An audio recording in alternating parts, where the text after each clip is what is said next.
currently 54 hours in. Yeah, exactly. So we're nearing 60 hours slowly. But we will get there eventually. I'm pretty sure. I'm pretty sure we will spend at least like 60 hours in this game. I am not gonna lie. Okay, so it's 15:30.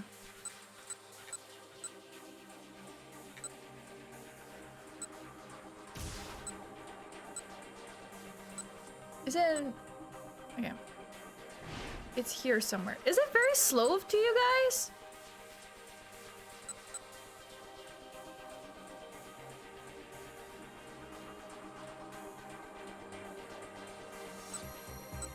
Is it really strange?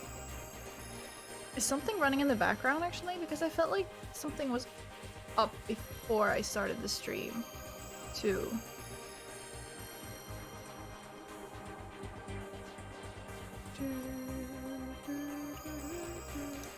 Let me just check.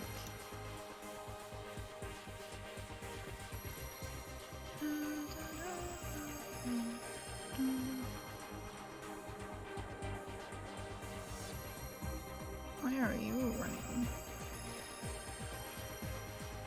You don't need to be running.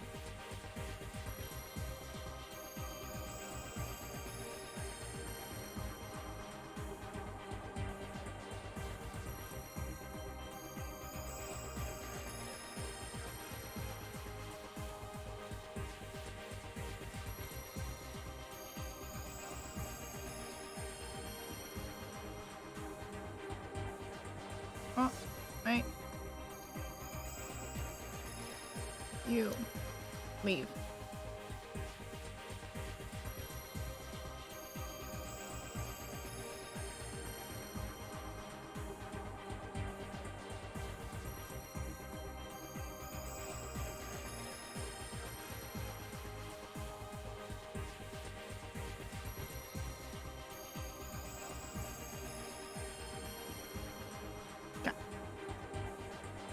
I think I have to... Fine. It said what I had to do. I have to read through the scene until after the van explodes and Kanan warns Achi about Alphard.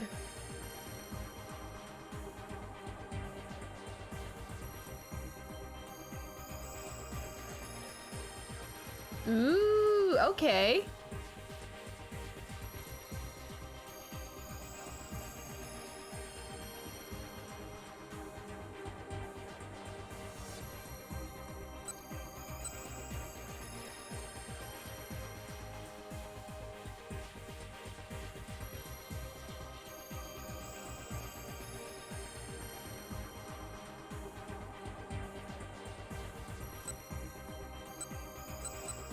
Do I just have to read through the entire scene, or...?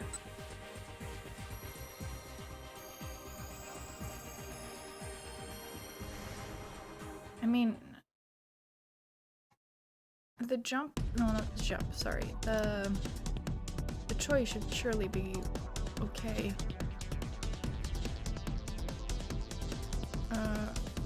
Hitomi, wait.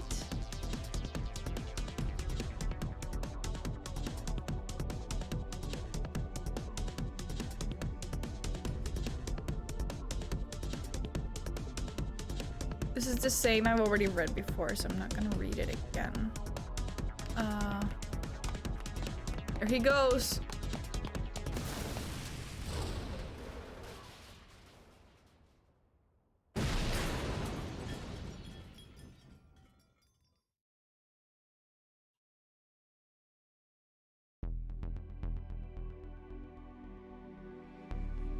There was a thunderous explosion and a gout of flame toward the roof off the minivan like it was made of aluminum foil. Hitomi! Horrified, Achi charged through roiling smoke, searching for Hitomi. He saw two figures sprawled on the street several meters from the van. Hitomi and Kanan. Kanan, sure. Hitomi, wake up! Achi cradled her in his arms, and her eyes drifted open faintly. Are you okay? Are you hurt? Hitomi didn't appear to understand him.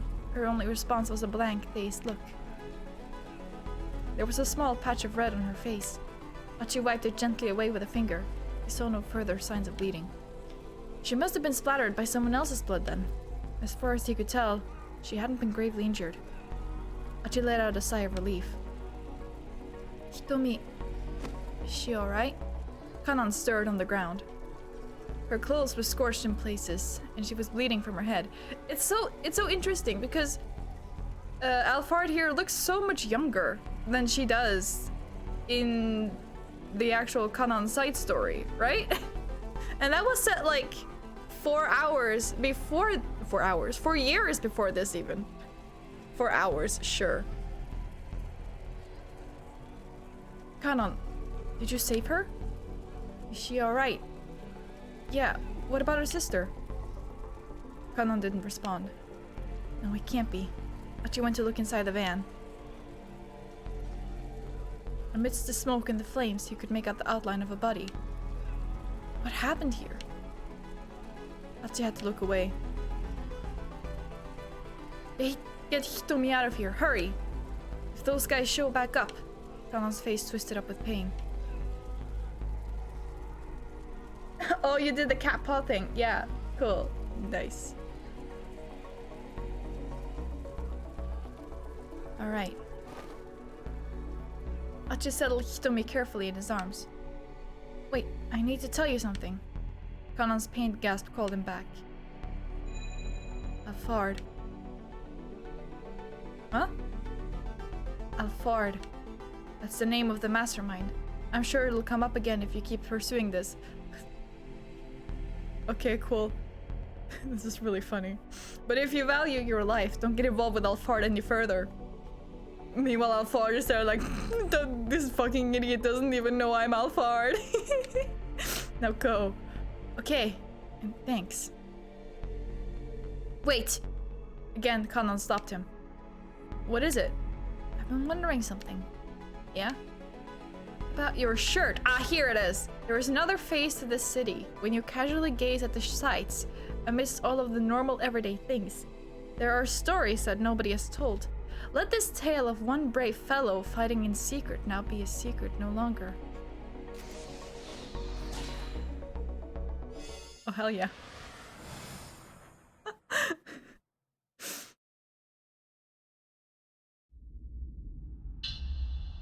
Okay. Labored breathing came from a shrub along the road where the minivan had exploded.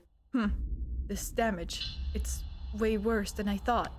The muttering voice was punctuated by further halting breaths, and the speaker had a name. A mysterious keep out is right.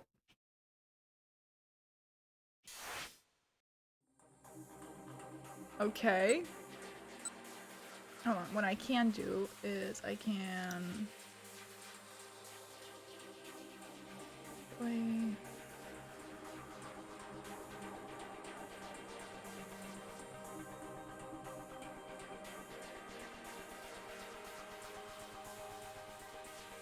I forget how to do that, like,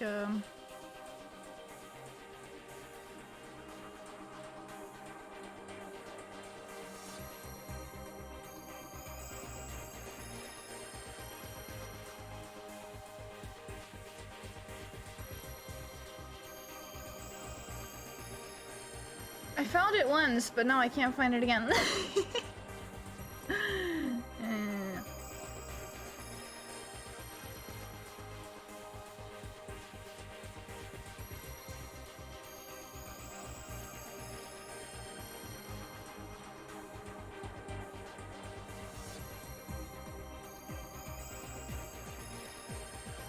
I feel like it's running worse today. Okay, that's fine. Where is that keep out? Okay, who cares? We're going to Maria next, I guess.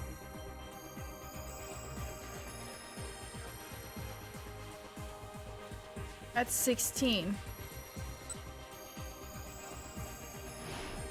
Here?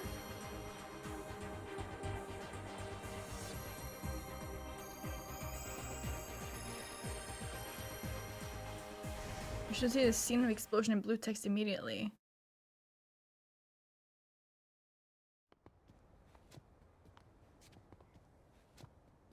Ah, yeah, I walked counter to the throng of people heading toward the scene of the explosion.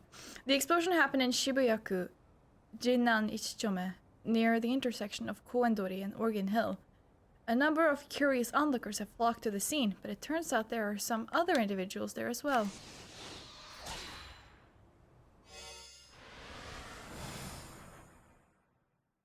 This sure was a choice they took with this game.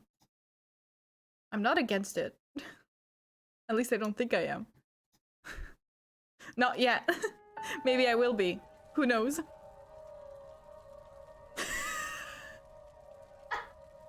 What the heck? What's going on? Cried Big Joe, gazing up at the rising plume of black smoke. A crowd of emergency workers and curious onlookers milled about the scene of the explosion, but none noticed the empty can standing by the roadside. Yeah. Hey, Flaps! Big Joe turned to the dumbstruck juice box sitting beside him. What do you think? I don't know. I mean, how am I supposed to know? Flaps gave a shrug. Though there is one thing I do know for sure, his expression turned grim. We've lost a lot of our friends. What is this game? Yeah, this is still the same game. I cannot believe this. They really had so many ideas for this game, and they went for like all of them. No, I'm sure they didn't. It wasn't just humans who had been caught up in the explosion. A bag of recyclables near the minivan had also been caught in the blast, and all the trash inside it had been burned to cinders. Like Flaps and Big Joe, the other trash had been waiting to be brought to the recycling plant to start a new life. Damn it. And right when we were all on the cusp of being reborn, Big Joe bit his lip in frustration. Cardboard. Illumi Mom. Old scraps. I won't forget you guys. Goki, hello! Well, come on in. We're playing as recyclables now, apparently. Okay. That's okay. Thank you so much for dropping by. Have a nice lurk. Tears of coffee streamed from Big Joe's eyes. Big Joe, Flaps mumbled. Take a look at this. There was a small green mass stuck to the surface of the road. What do you think it is? The thing was sticky, and it gave off a foul stench. It pulsed rhythmically, as if it were alive. I'll tell you what it is, Big Joe said, his mouth twisting up. It's gross. The green mass wriggled and writhed for a while, but eventually went stiff, as if it had stopped breathing. And then it vanished, with a slurp.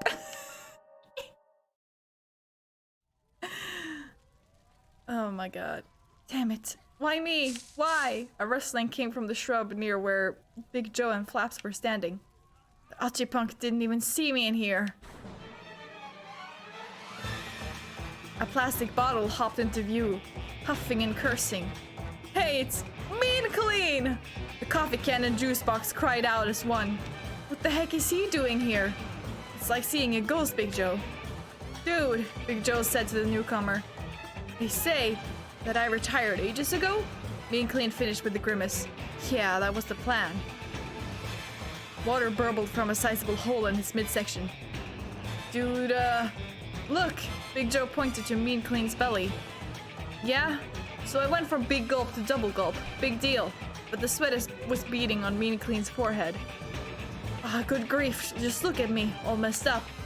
Whatever moron's responsible for this, I'm gonna find him and kick his ass. Mean Clean grumbled. Hell yeah, environment moment. So true.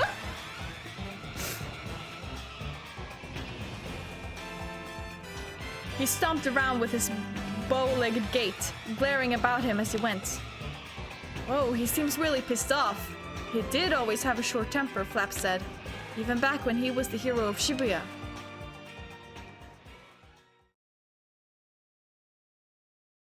Once, Mean Clean had indeed been the hero of Shibuya. It had all started about 10 years before. Hell yes! More flashbacks! Our favorites! What the hell is this, lettuce? A strange religious group had appeared on the streets, preaching while brandishing vegetables in their hands. They seemed harmless enough at first. until their adherents started going on rampages, violently scattering vegetables all over town. The discarded vegetables quickly rotted, suffusing the whole area with the stench of garbage. The Great Compost Incident, they called it. The police ramped up their supervision of Shibuya, but because unlawful dumping of garbage was only punishable with a modest fine under Japanese law, there was no way to rein in the believers' environmental terrorism. Day by day, Shibuya descended into filth. That was when a young Mean Clean stepped up. As a potential article of trash himself, he could not stand to see his city sullied so, and he was determined to do whatever was needed to protect the town. Sending up a wild battle cry, he went about accosting the vegetable tossers one by one, picking up their strewn garbage and disposing of it properly. This glorious struggle went on for 8 years. By the time it was done, Mean Clean was tattered and worn, a shadow of his former self. His friends, Big Joe and Flaps included, gathered around him as he prepared to meet his end. "Hang in there, Mean Clean," cried Flaps. "You can make it." "Yeah, you can't die, dude." The earnest pleas brought a faint smile to Mean Clean's face, and with a weak voice, he whispered his last request. "Throw me away in the bin for reusable waste. Oh, I want to be recycled when I go." Oh, this is so sad. Big Joe and his other friends did as he had asked. But the fact was that 90% of plastic bottles were burned without being recycled. Even when they did get recycled, many were made into other products, such as clothing, clear plastic filing folders, or vinyl rope. Another plastic bottle were immeasurably low. The odds of Mean Clean coming back as another plastic bottle were immeasurably low. After collection, Mean Clean was pulverized, processed, and worn anew as a t-shirt. He was then passed on from person to person until he met Achi at a second-hand clothing shop. When Achi hit the streets of Shibuya, Mean Clean was saddened and dismayed. He had shown the vegetable cult a light, but still Shibuya was not beautiful. If anything, it was marred by even more trash than in the old days. It turned out that the religious sect was not his only enemy. Many of the people of Shibuya were themselves responsible for dirtying their once fair city. Shibuya was overwhelmed with trash. The city was rotting. But on his own, Mean Clean could do nothing. Each time he gazed up from Achi's t-shirt, he was awash with frustration at his own impotence.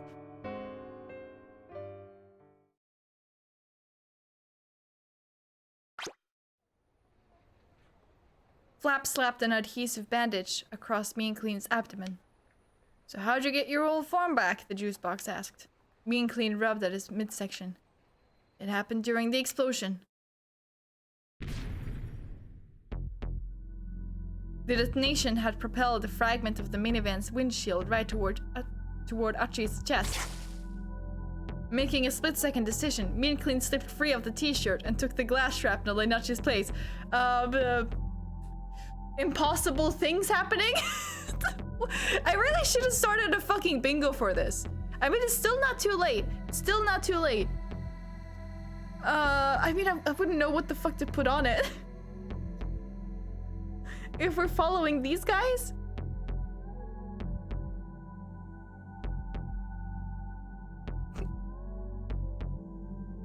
I don't know, dude. I don't know. I kind of want to. But also, like, what the fuck? I still don't know what to put on it. So... Achi escaped injury without knowing what saved him and left the scene and Mean Clean behind. However you look at it, this wasn't just an accident. Someone must have planted a bomb or something. Mean Clean's face showed a mix of pain and anger. Half of his mineral water had spilled out. The water was effectively Mean Clean's blood. Having lost so much in one fell swoop, he was practically dead already. It was only sheer force of will that kept him on his feet. But the person who planted the bomb isn't the issue, Mean Clean continued. The one I'm after is whoever plotted to kill me and Achi. Flaps and Big Joe exchanged glances. Dude, someone's trying to kill you? What do you mean? Asked Flaps. Mean Clean's face grew grimmer. It was a second explosion. Someone was after us, no question about it. Neither Big Joe nor Flaps had any idea what Mean Clean was talking about. There were two? Had the shock of the explosion messed up their friend's head? But Mean Clean went on, his expression entirely serious. That shard of glass wasn't going for me and Achi. Not at first.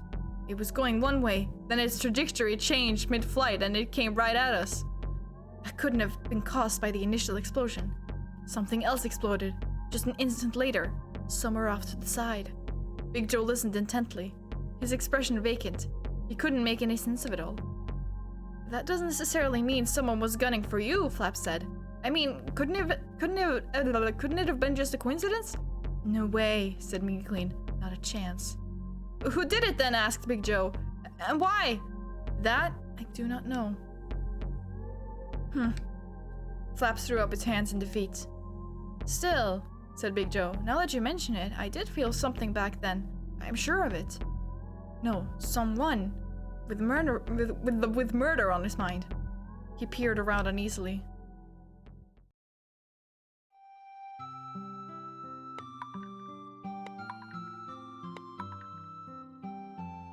This is amazing. What the hell? Just then, someone came lurching by. It was an empty sake jar. Well, empty of sake anyhow. He'd been planted with a bonsai. The others recognized him at once. The old fellow's name was Hooch. He was a slovenly drunkard, but also a walking encyclopedia of Shibuya, widely trusted by the trash of the city. Been drinking since noon again, old man? Big Joe rolled his eyes. Nah, lately I've been sticking to sweet potato shochu, Hooch informed him, his excuse completely failing to serve its intended purpose. It's done wonders for my bowels. His toothless guffaws reeked of booze. Look, this is no laughing matter. Someone's trying to kill Mean Clean and... Ugh, dude, you stink. Big Joe wrinkled his nose at a brand new stench. You just let one rip, didn't you, old man? Nah, my apologies. Like I said, wonders. Oh my god. What the fuck? As it chortled, Hooch let out another long and noisy olfactory assault. It's been a long time, old man, Mean Clean said. The smile disappeared from Hooch's face as his eyes slowly focused on the water bottle. Mean Clean, I thought you went into retirement. Yeah, I'd seen too much trouble. Well, why are you back then? To look for more. Hooch's expression stiffened. There's something you gotta hear, Mean Clean. Listen well. But Hooch didn't get a chance to finish. With a steamy hissing sound, a long, slender something came reaching down from above. It was a green tentacle. What in the what? The tendril wrapped itself around Hooch's body. Oh man! There he goes. Before Mean Clean could move in for the rescue, Hooch was lofted into the air. That looks just like that green thing we saw earlier, Flap shouted and pointed. Hooch was receding into the distance. There was nothing Mean Clean and the others could do. You will all die. You will become trash. You who circle back around, who bear the seal. The voice seemed to come out of nowhere and had vanished just as quickly. Only the scent of the gas Hooch had passed lingered behind. What the heck? What was that? It had all happened so fast. Hooch had been snatched away before Mean Clean and the others could even react. You will all die. You will all become trash. That's what the mysterious voice had said. Given the murderous vibes Big Joe had felt at the scene of the explosion and the threatening voice, there was only one logical conclusion. There's no doubt about it, Mean Clean said. Someone out there is trying to kill me. No. Trying to kill us. He stared fixedly up at the sky. Afraid that they'd be attacked by the green thing again, Mean Clean and his companions decided to relocate. They needed a place with good visibility so they couldn't be taken unawares. Somewhere open, with a view in all directions, someplace like the roof of a building. This took a turn. Oh, another heap out! Let's go. So who had this on their bingo card today?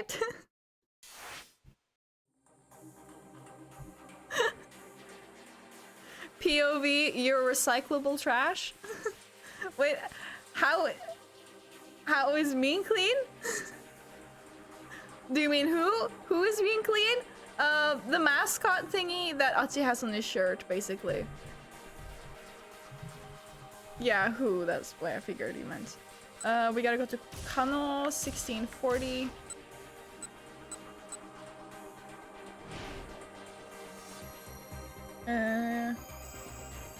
Okay, yeah, it has to be here. You should say South Hill in the blue text immediately.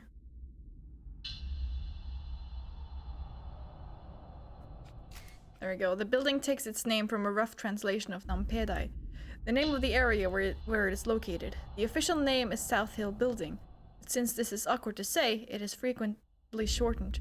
When Kano showed up here, Mean Clean and his pals were on the roof as well. Okay.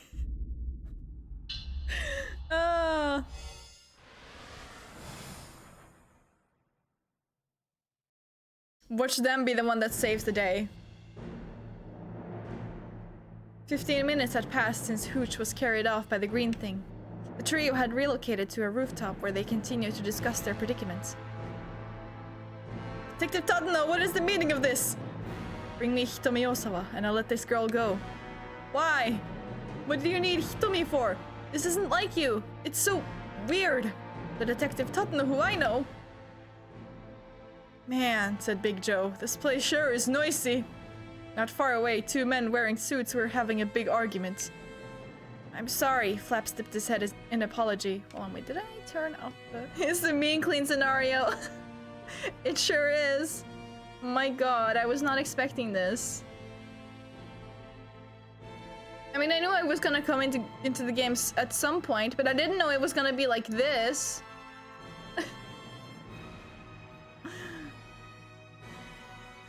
I knew because I looked at the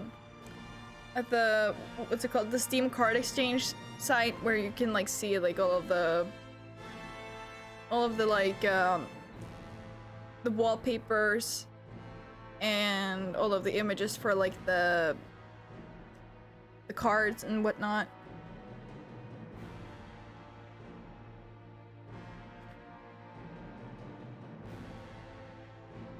Okay, I just had to make sure that my audio is fine. It should be.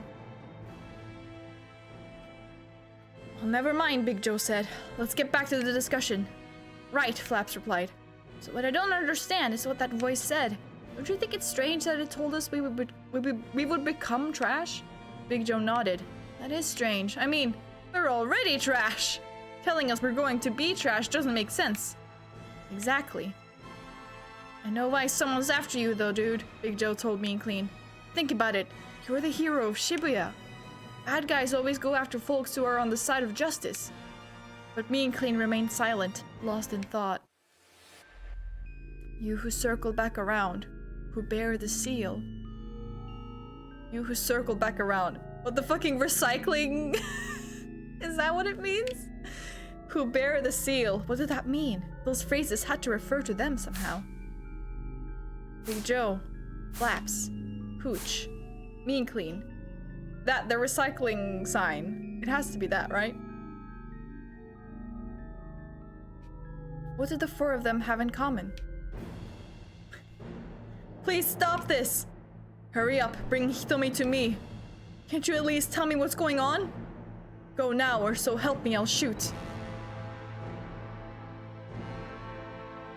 The back and forth between the two humans seemed to be approaching some sort of climax. Damn it, those guys are so loud, and I was just on the verge of a flash of insight. Mean Clean gritted his teeth as he glared at the men. Do I jump to them? do I jump? Oh yeah, no. Open it. No, wait. Oh, no, you can ignore it. Fuck. Fuck, can I? Damn it. Can I jump back? Can I? How do I jump back? I mean, I guess here. Whatever. Let's just...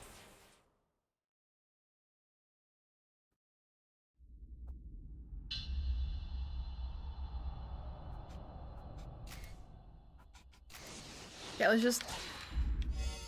We can sit through some dialogue. It's fine. It's fine. It's fine.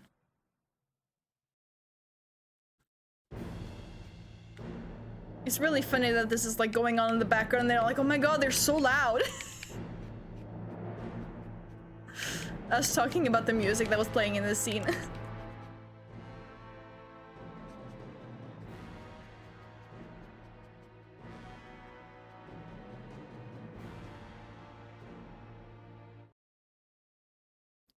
Oh wait.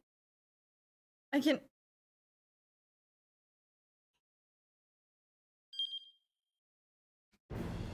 Holy shit.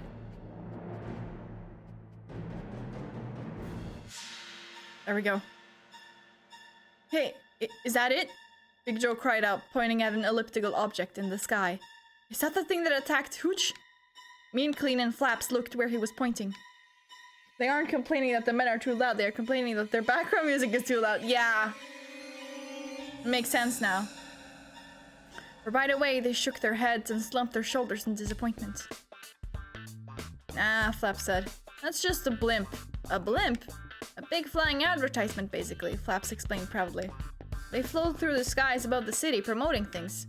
Big Joe went red in the face. I knew that. An actual superior just because you know stuff. I wasn't acting superior. Shut up, you wimp. Wimp? Flaps exclaimed. You know, there are some things it's just not nice to say. What's with you? Acting all high and mighty, you're just paper. Pulp! I'm made of pulp, technically speaking. As the two argued, Mean Clean's mind wandered. You who bear the seal. I can see two seals very clearly right in front of me. You who bear the seal. What in the world did that mean? He felt like he was overlooking something important. A mark. A seal. What did it mean? Huffed Big Joe. Don't try and act like you were anything more than a dumb kid. Hey! You know, Big Joe, it might do you some good to learn a little more about the world if you want to get by. The two were still at it, harder than ever now. Alright then, smarty pants, Big Joe pouted. How is that there blimp able to fly? Heh, Flaps chuckled, a grin spreading across his face. Allow me to explain. That blimp is filled with a large volume of gas. Specifically, a non-flammable gas called helium. Thank you so much for the info about helium. Is less dense than air, thus causing the blimp to float. Huh? I don't got a clue what you're saying. Basically, it's filled with a gas that's lighter than air. What's all this gas stuff you're going on about? Are you telling me you don't know what gas is? Flaps blinked in disbelief. Helium, ethylene, propane. Those are all gases that exist here on Earth. They can be lighter than air or flammable, and they're used for all kinds of things. Big Joe appeared to be understanding less and less. His face twisted into a grimace. Okay, Flap said with mock patience. I'll make it easy for you. You know what farts are, right? Well, they're gas too. Methane gas. And, well, why didn't you just say that in the first place? Methane is a colorless, transparent gas that's contained within farts, and it happens to be very flammable. I can't believe I'm reading this on fucking stream. So if you were to flick on a lighter close to one of Hooch's farts... Flap stopped abruptly with a sudden gasp of realization. Aha! Yeah, that's it! What's it? What's what? Asked the coffee can. Mean Clean! Big Joe, I figured it out! Where's this coming from all of a sudden? Mean Clean asked, rather taken aback. He hadn't been listening to the conversation at all. Let's go back to the scene of the crime. I think I've solved the mystery of the second explosion.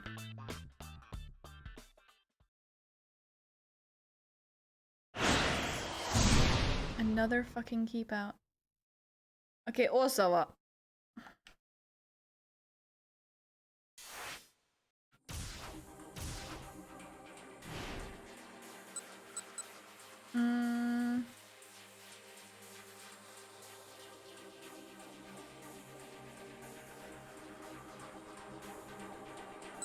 okay, I think it's here.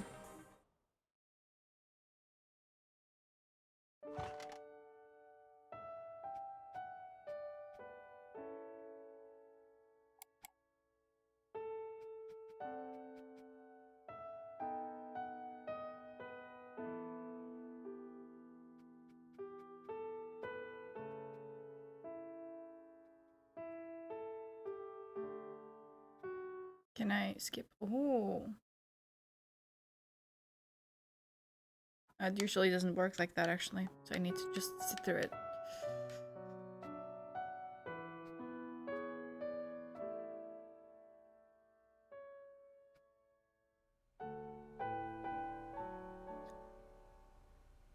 The cow emojis.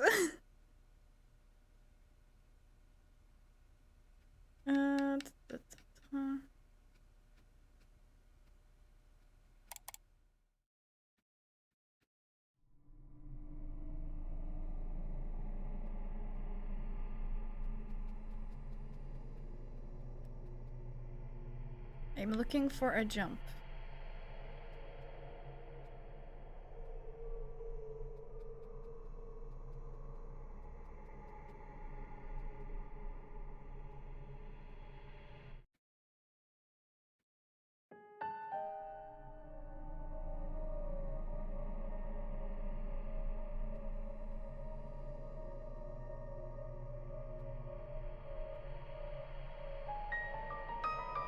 Here it is.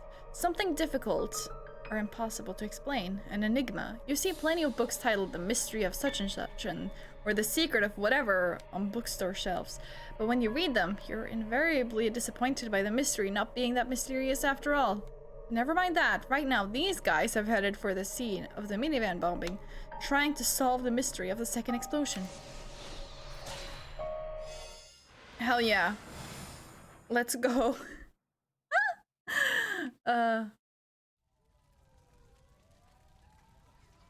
The mystery of the second explosion had been solved. At Flaps' suggestion, the three friends had returned to the site of the minivan blast. Right, of course. Flaps scratched his chin and nodded as he eyed the scene. Look, just explain what's going on here, Mean Clean demanded. No big words, added Big Joe. Flaps was too obviously enjoying his little detective act. Take a look right here, if you would. Flaps pointed to the drainage ditch at the edge of the street. Big Joe peered into it. Ugh, that reeks. It smelled of rotten tobacco. What you're smelling is hydrogen sulfide. It's produced and released alongside methane by food waste. What about it? This place doesn't usually smell anywhere near this bad, Flaps explained. But for some reason, today it's really foul. Which means... You're still following me, right? The others just stood there, staring at him blankly. Right. Anyway, along with a large volume of hydrogen sulfide, there's also a large volume of methane gas rising up from this ditch. So what happened, you see, is that flammable methane from here was ignited by flames from the minivan explosion, triggering a second explosion. The others just stood there, staring at him even more blankly. Now you're probably wondering how it is that I realized all of this. Hold on a minute, Mean Clean grumbled. If what you say is true, then it was just a coincidence that piece of windshield glass came flying at me and Nachi. Yes, Flap said meekly, that's right. But I tell you, I could sense it. Someone was trying to kill me. If this was just a coincidence, how do you explain that? Yeah, Big Joe chimed in. See? That was bugging me about all this too. You can't just go around saying stuff like that, Flaps. No, but I mean...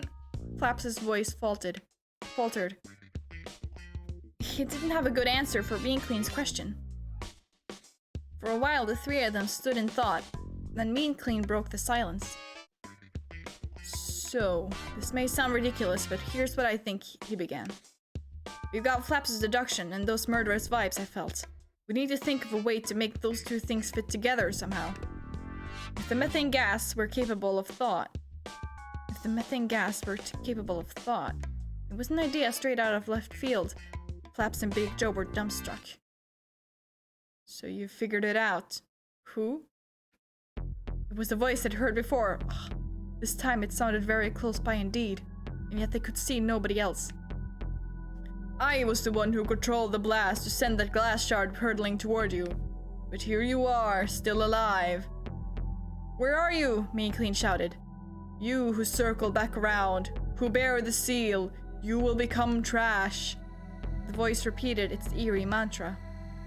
Mean Clean, over here! Flap shouted, pointing at the drainage ditch. Crescent-shaped eyes peered out from beneath the sewer grating. A small green mass was lurking there, wreathed in its own foul stench. From the way it wriggled slimily about, there was no doubt about it. This was the thing that had snatched up Hooch in its tendril. "Where's Hooch?" Meekling demanded. "That doddering old fool. He made a fine meal for my prime mass." A moment later, something lunged toward them from the drainage ditch. It rolled to a stop on the pavement. Only then did they realize that it was Hooch. What was left of him. "Hooch, no!" "Oh man, what happened to you?" Most of his jar was gone. The roots of the plant that had been potted within him now barely managed to cling to his face, holding it together. He was on death's door. Meekling stared daggers at the green thing. "Why are you after me? No, after us!" "Do you ask yourself why you eat before each and every meal?" the thing demanded, its tone dismissive. "Eating what one wishes to eat is only natural. Those who circle back around, those who bear the seal, they are little more than a nuisance. As far as our plan is concerned." "Plan?" "To cover this world in garbage." Now that's a different flavor of horror. "To consume more and more, producing ever more waste. We will forge a world where the words reduce, reuse, recycle are heard no more." That's what they mean by the 3 R's. Even you so-called reusables will be discarded. You will become trash in the truest sense." Oh cool, it's capitalism! "You will become one with us. Be thankful." The green thing snickered and flashed a set of jagged teeth. "Is this all you like? You are doomed to fail. As long as rotten food waste exists, we will proliferate and grow." The green thing slowly began to emerge from the sewer drain. "My prime mass is steadily expanding, devouring the trash strewn about the city. Eventually, we shall engulf all of Shibuya, enveloping it in death and decay." Big Joe and Flaps drew in closer to Meekling. He spread his arms wide to shield them. Colorless blood dribbled from his hastily bandaged injury. "Mwahahaha," the rotten thing laughed. "You think you can fight me in your condition? You can barely stand." The thing was right. Once he had lost all of his water, Meekling would die. If he tried to fight this monstrosity now, he would never survive. "You 3 will make a tasty snack. Time to die." And with that, the green thing rushed toward Meekling and his friends. Oh boy. Flap shrieked. Suddenly, with a sound like a watermelon splitting, the green mass disintegrated into tiny bits. In the blink of an eye, the bits had all dispersed into the air. "Whoa," Big Joe blurted. "What the heck just happened?" His voice was trembling. Ninja Turtle goop. He looked around in bewilderment. "Juice? Juice, is that you?" Meekling called out.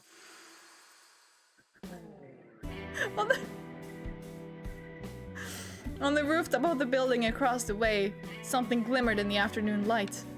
They saw a bottle body, clad in a trench coat. Thick eyebrows jutted above a pair of sunglasses. Meekling knew the figure well.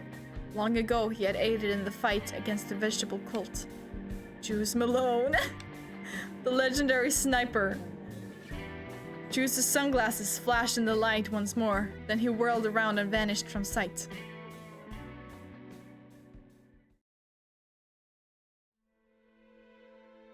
"Old man!" Meekling and the others rushed over to Hooch's fallen form on the pavement. "Hey, hang in there!" "Meekling, is that you?" Hooch's voice was dry and raspy. "I'm done for."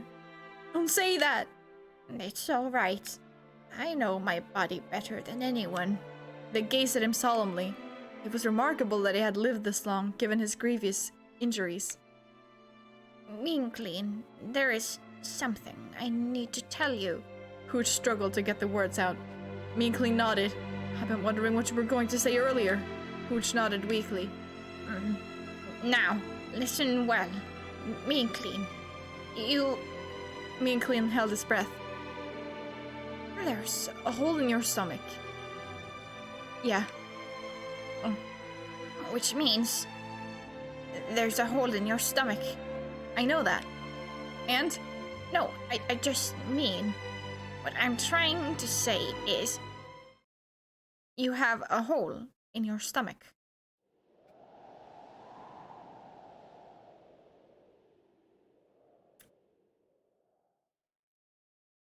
Thanks, Gramps. A long silence fell. Hooch quietly breathed his last.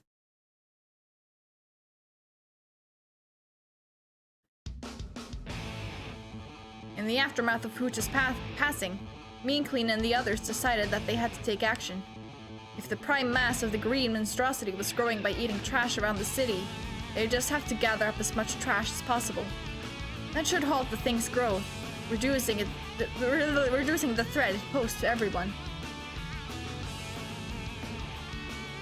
Is it loud? It's a bit loud, maybe.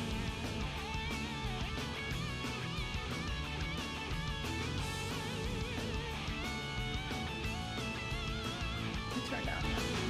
And then we turn down the audio of it. There we go. They would need a safe place to dispose of the trash once they'd collected it, but they didn't have time to think that far ahead right now. At the moment, they just needed to pick up as much trash as they could. Yoyogi, Harajuku, Ebisu, Daikanyama, Shoto.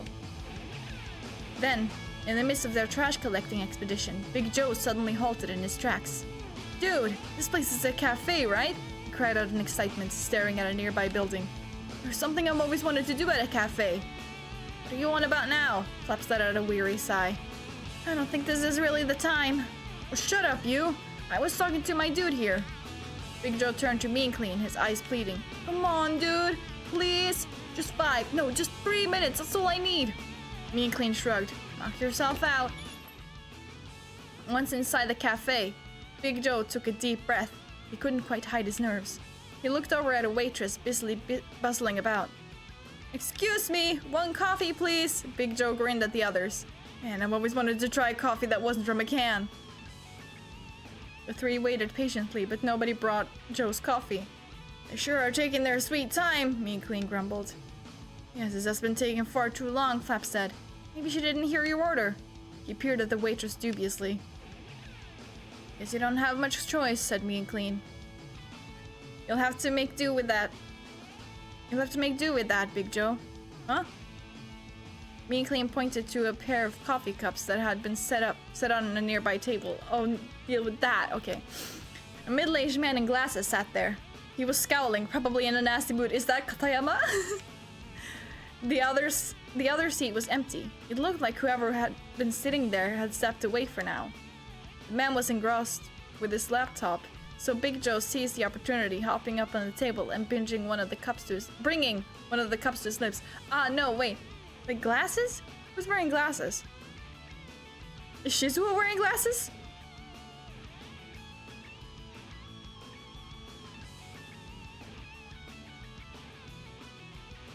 A bitter, dry taste filled his mouth.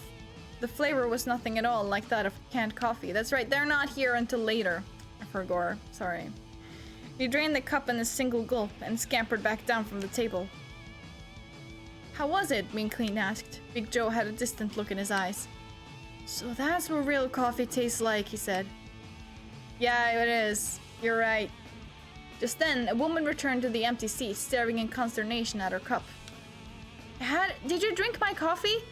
Oh, of course not. Well, then why is my cup empty? What? The middle-aged man looked stunned. Honestly, first you used my cell phone without asking, now you're drinking my coffee. What are you trying to pull, Dad? Hey, hold on. Yes, I used your phone, but I did not drink your coffee. As the two launched into an argument, Mean Clean and his friends hurried out of the cafe.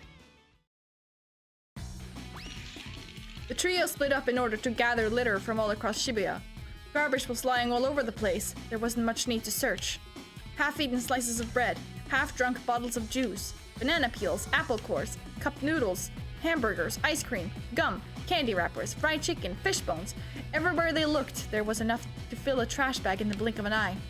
There seemed to be no end to it.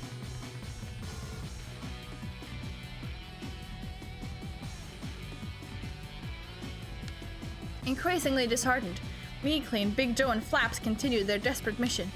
Mean Clean was steadily losing water, but they couldn't let himself worry about that now. They had to stop the evil green thing. They had to do whatever it took to keep its prime mass from growing. Deep in the very core of his being, Mean Clean knew this to be true. Pooch was dead. Mean Clean was close to death himself, but something deeper than sadness or anger drove him forward.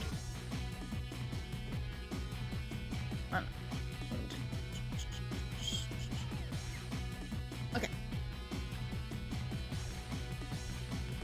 Back when he'd battled the vegetable cult, Mean Clean had what you could have called a sense of justice, but once the fighting was finished, the state of Shibuya had left him feeling empty. After that, there had been nothing but a dark hole in Mean Clean's heart. Now he finally felt like he might be able to fill that hole. No, he had to fill it. He didn't want to ever feel that emptiness again. Sentogai, Spanish Hill, Fire Street, the Moai statue, Hachiko, Meijidori. Plenty of cigarette butts and spat out wads of gum lined the shoulder of the road. Ugh, this is just plain filthy. The vegetable cult? Yeah, there is a whole fucking backstory going on.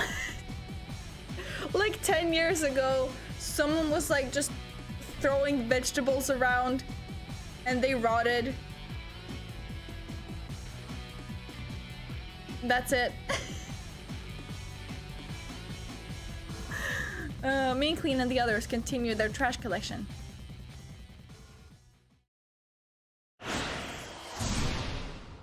Okay, last one for this part, for part 1. There are 3 parts to this, I believe.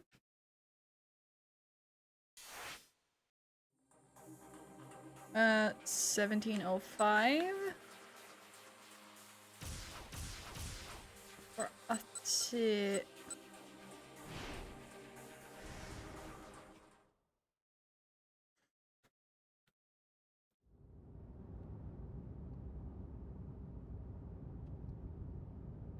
Oh my god!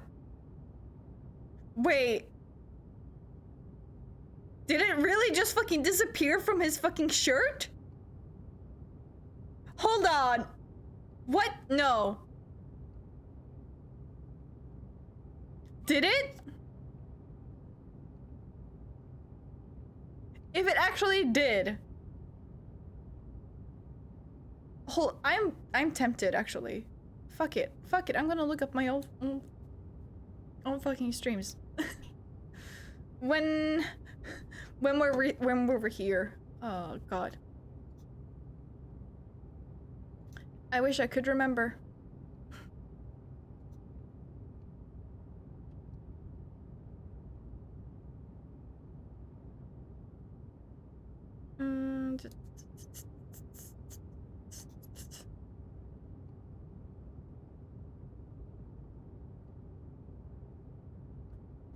It's...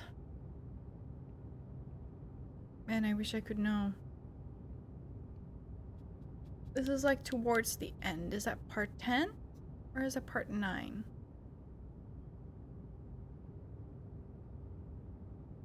I'll figure it out. I'm really curious now.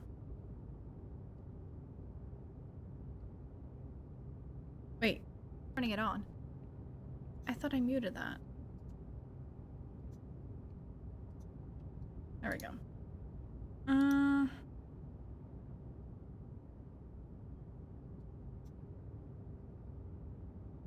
Because if that just disappeared and we didn't fucking notice, that's so funny. That's so funny. Oh my god.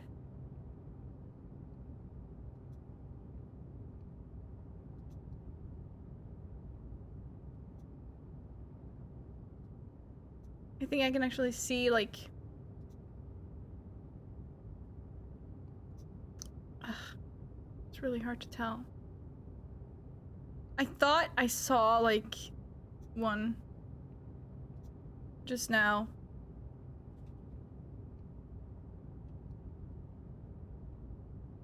If that is the case, that's fucking funny as fuck. Oh my god.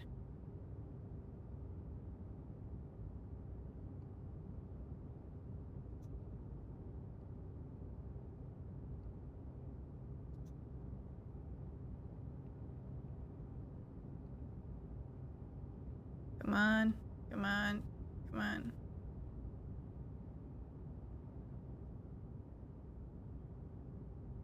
Just show me his fucking t-shirt. Oh my god.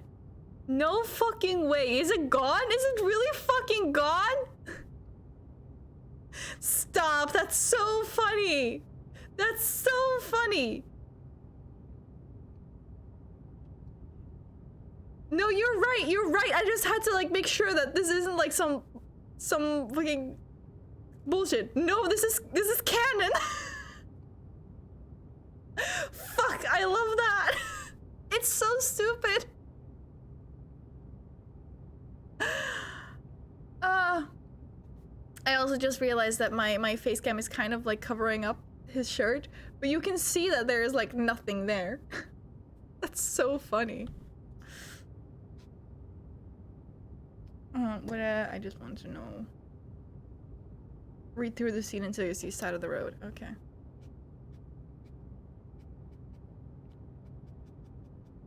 That's actually so funny. It's so stupid.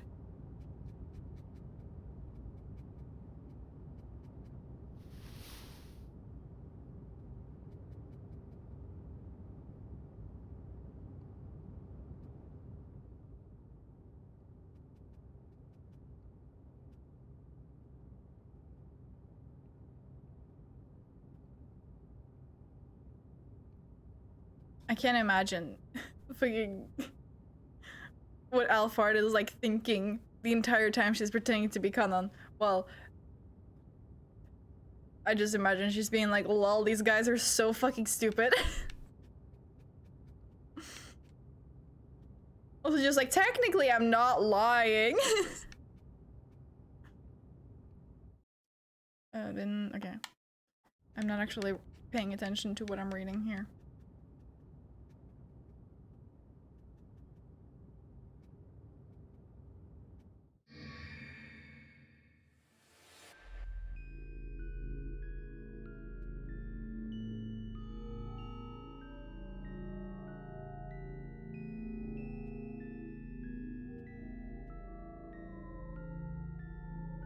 I don't remember if I was like considering her to be sus at some point.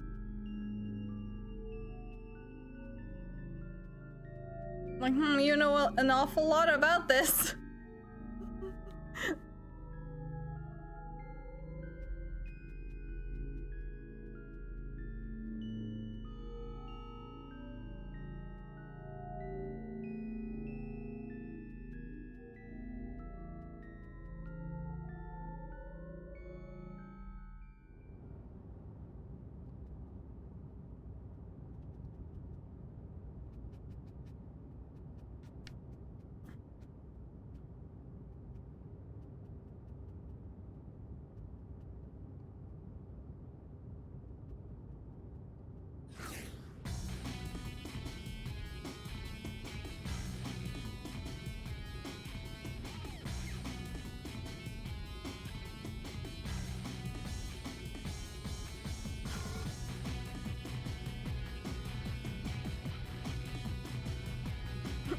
Was he an idiot too?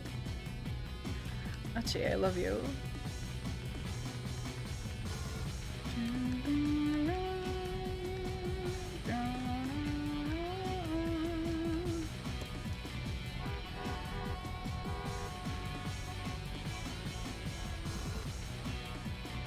Oh fuck, fuck, fuck, fuck, fuck, fuck, there it was. It's fine. It's fine, it's fine, it's fine, it's fine. It's fine, it's fine, it's fine. It's fine, it's fine, it's fine, it's fine, it's fine. There we go. Specifically, the shoulder that runs along either side of the traveled portion of the roadway, a place where trash tossed out the windows of moving cars tend to accumulate. Tossing cigarette butts and empty cans out onto the street can potentially hurt people, and it definitely makes a mess. Please don't litter. It'll just make Mean Clean angry.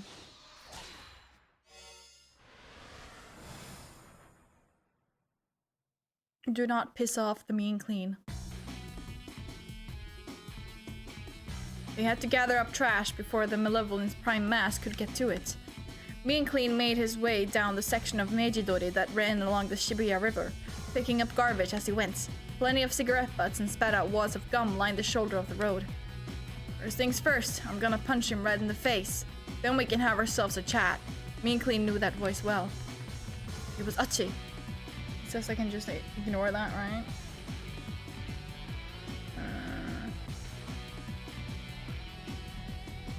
I mean, I guess so. The girl called Hitomi was by his side.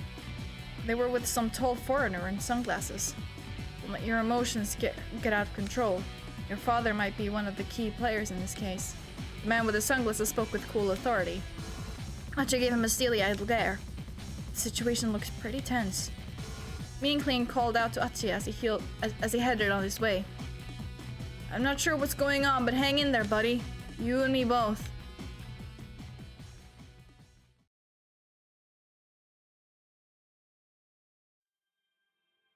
By now, a half hour had passed since the friends had started picking up trash. Somehow, they'd managed to gather up all the trash around the city. In a half hour? Damn. Together, they'd amassed a veritable mountain of garbage bags. That's it. No more trash, Mean Clean said. I mean, is there really that much trash if you can gather up this much when you're like three recyclables in a half hour? Like, I'm sorry, we used to have like fucking trash cleaning days or whatever, like hours or whatever, when I was at school, and we were like a whole fucking class, and we like barely managed to clean up the fucking trash can house or whatever. Like, I'm sorry.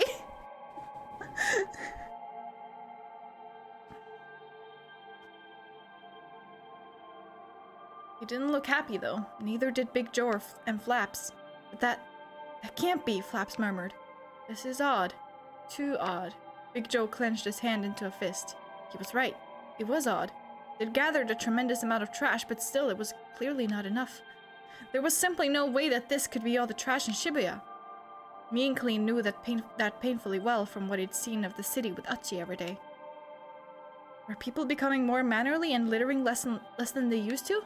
Had Achi's daily cleanup efforts actually borne fruit? An all too optimistic fantasy, but it was a nice thought. There was only one possible conclusion. They were too late. Everything they'd done had been in vain. Flaps was unable to hide his fear of the threat that this implied. All Big Joe could do was sigh. We're just going to have to do it, Mean Clean said. Do it? Do what? Big Joe sounded almost too worried to ask.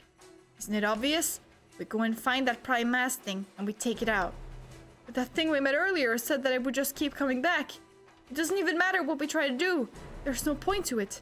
Mean Clean smacked Big Joe upside the head. You dolt. You're going to give up before you've even tried? But no buts. Besides, I don't see you coming up with any better plan. Big Joe sulked and turned away. Plan or no plan, how are we supposed to fight an opponent that won't even show itself? Flaps asked. The juice box had a point. Mean Clean wasn't sure what to say to that. The enemy was in hiding, and they couldn't fight what they couldn't see. Mean Clean was getting more and more riled up, with no target for his fury. Ugh, this is such a waste of anger energy, he railed. There's no point to it now, when there's nothing I can do with it. Okay. He stamped on the ground in a huff. And then the ground began to shake. The heap of trash bags began to collapse before their eyes. Several dozen green feelers thrust up from the underground. Oh boy, there he is again. The ground split open and the bags of trash vanished into the earth. Silence. The place where the trash had been lay empty, as if nothing had ever been there in the first place. The trio had no words. Then a booming thunderclap split the blue sky above them. A massive black shadow loomed overhead. Whoa, is that thing for real? Big Joe stared up at the sky in horror.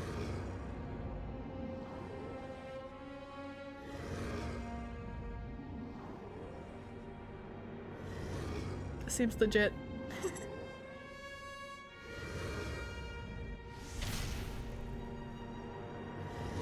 Metabomb? The monstrosity drifted between the buildings. It was huge. Too huge.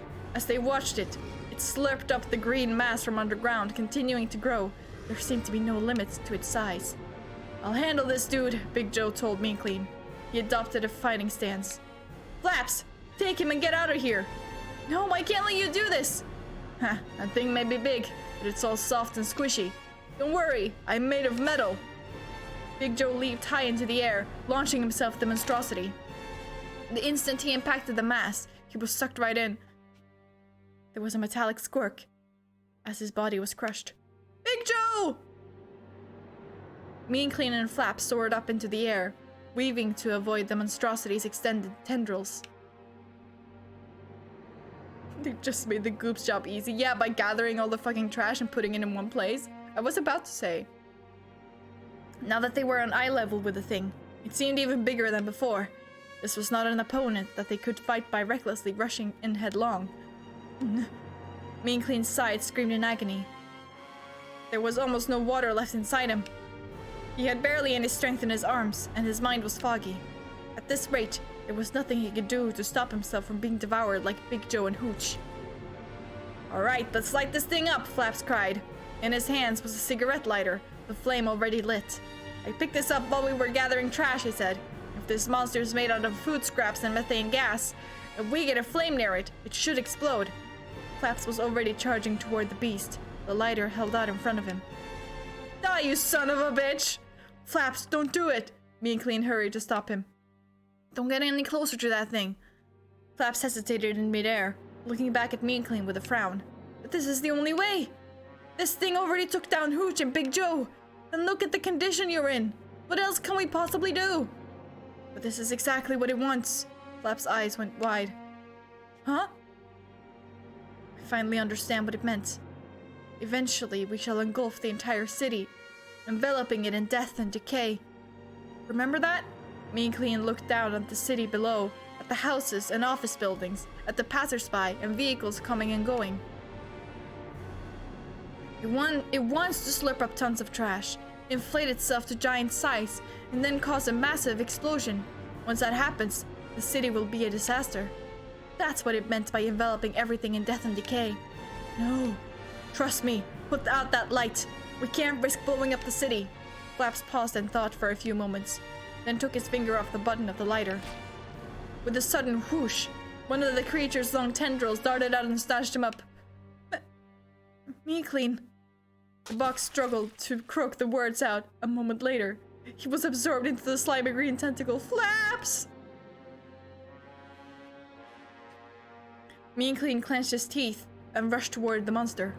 Rage filled him. His body moved out of its own accord. God.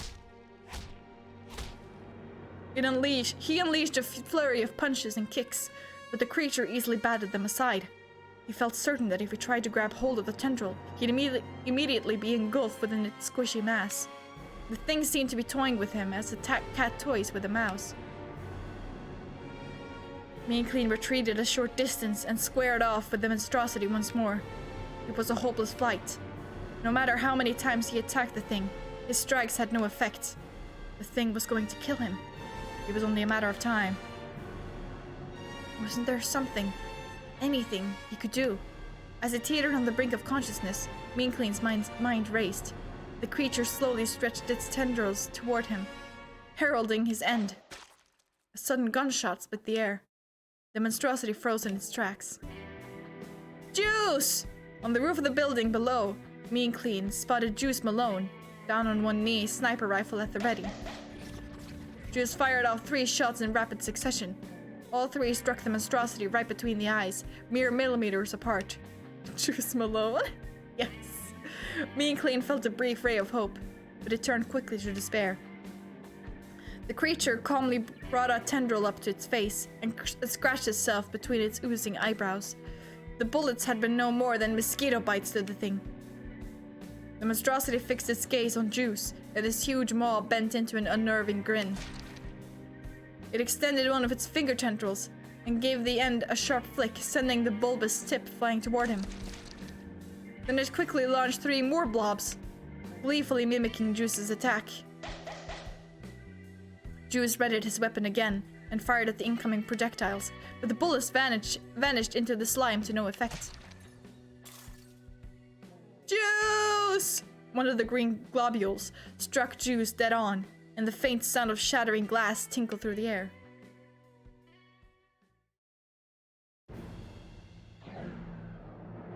Oh my god, how are they gonna beat this thing?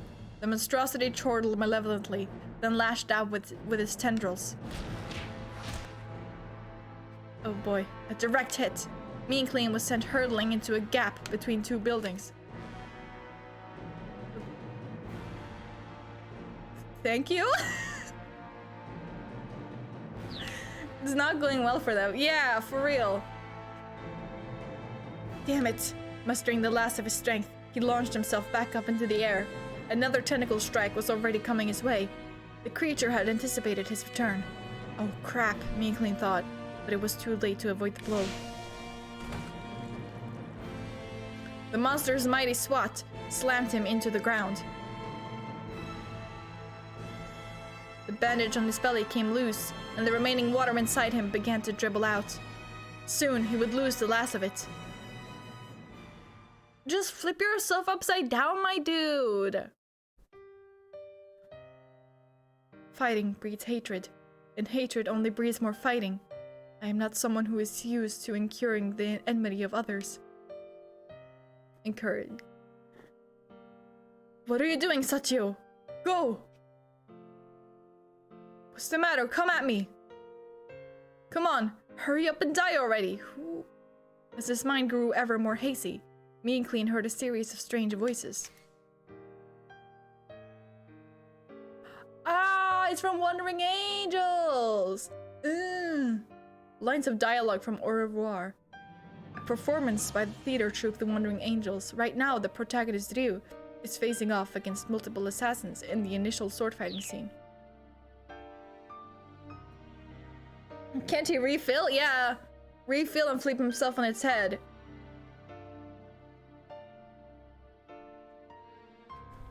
Where am I? What is this place? Theater Ace, located in Sakuragaoka. Assassin with an Endo accent #1, played by Yukio Tosuka, was supposed to be cut down by one stroke of Ryu's blade, but since said assassin continued to writhe about on the ground after he was struck, Ryu had no choice but to continue slashing away at him. The line, "Come on, hurry up and die already," was spoken by the actor who plays Ryu, complaining once he was backstage. A wave of chill mist wafted over him.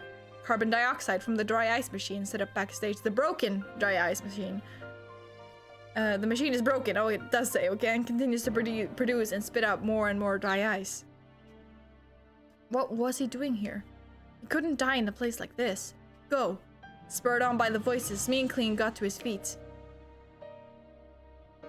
Not yet. I'm not dying like this. I am not dying like this. Ah, now that's big brain. That's big brain. Mean Clean wobbled his way back up into the air.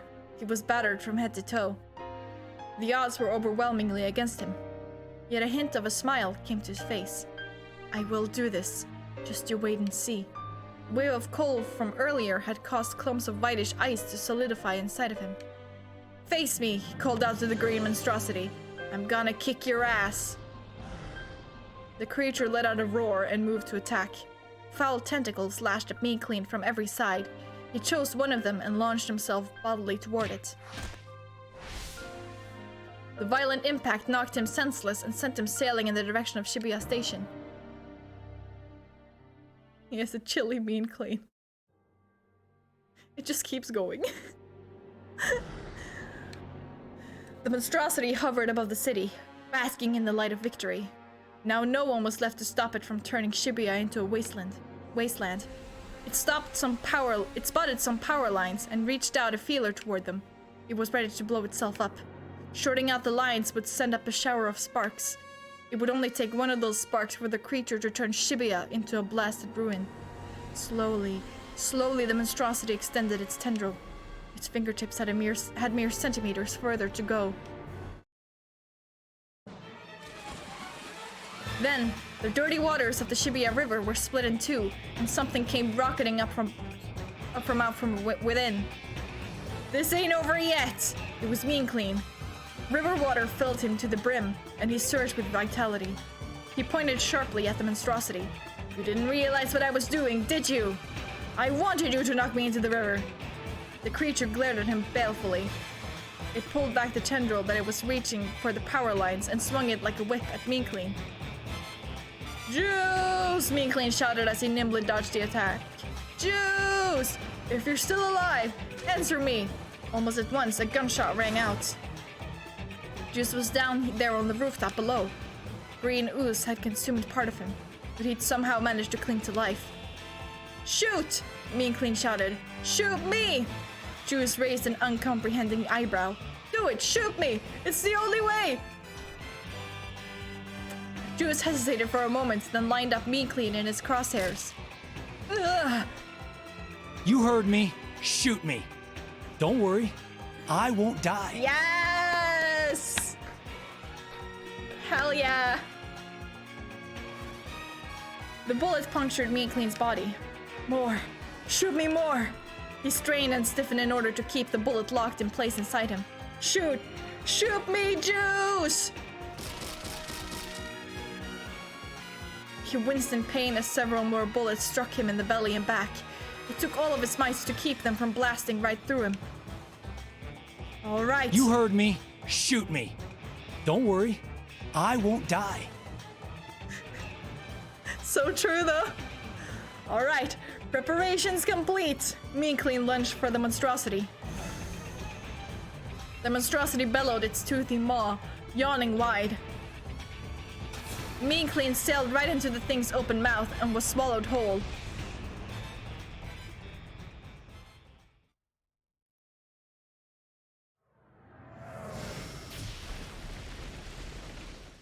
A moment later, the monstrosity ruptured open with a stupendous sound. Its scattered remains dissolved into mist and vanished into the air. There hadn't been an explosion. Its inside had simply swollen and expanded until they couldn't be contained.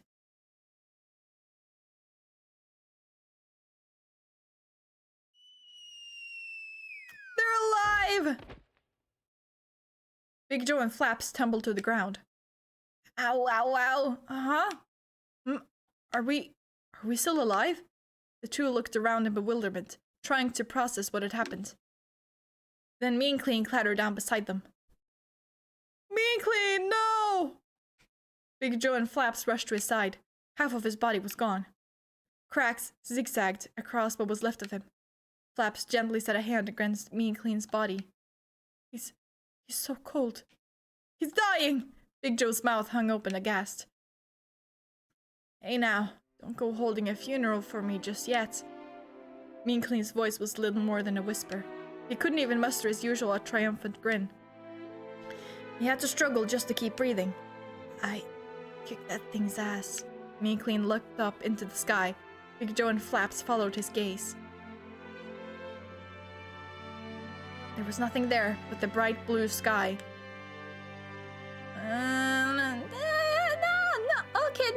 I can see it being blue. Oh, it turns blue. I see. I was like, it looks rather great to me. No, it looks way more blue now. They upped the saturation a bit. Nice. The blue sky of a lovely spring day.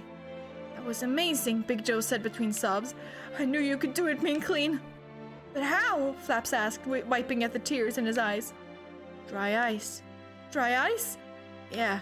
I saw something on the news once about an accident caused by a plastic bottle bursting after it was filled with dry ice and water. Decided to put that to practical use. Wow, I get it, Flaps said.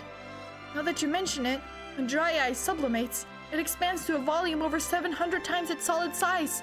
Meanclean, you could hold enough dry ice to expand to a volume of over 350 liters. Flaps nodded in understanding, still crying. And then, when you had Juice shoot you, you kept the compressed gas inside your body and let the bullets blast out from inside you all at once. That's amazing, dude. But like, also way too reckless, said Big Joe. Yeah, I guess. Desperate measures for a desperate situation.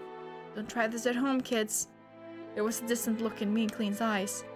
Big Joe, Flaps, please, toss me in the bin. Big Joe and Flaps exchanged glances.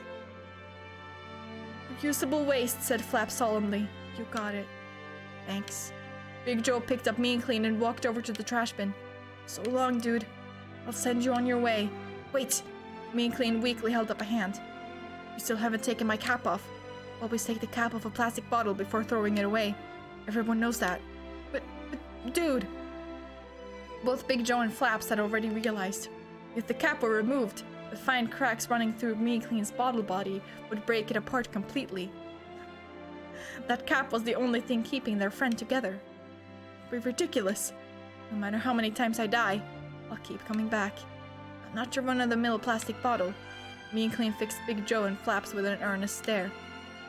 As long as the city isn't clean, monsters like that one we fought will keep turning up. Until I return, you guys are going to have to make do somehow. Got it? You've got it, dude, Big Joe said. Then gently, he unscrewed Mean Clean's cap. A moment passed, then Mean Clean's body burst into pieces. Shards of plastic glittered in the air like diamond dust. They were caught up by a gentle breeze, and Mean Clean was gone. Goodbye, dude. You were the cleanest. Orange-colored tears stained Flap's cheeks. No, Big Joe's face hardened. This isn't goodbye. It's until we meet again. He clutched the bottle cap tightly in his hand. He squeezed it again and again, in the hope that his wishes might be heard.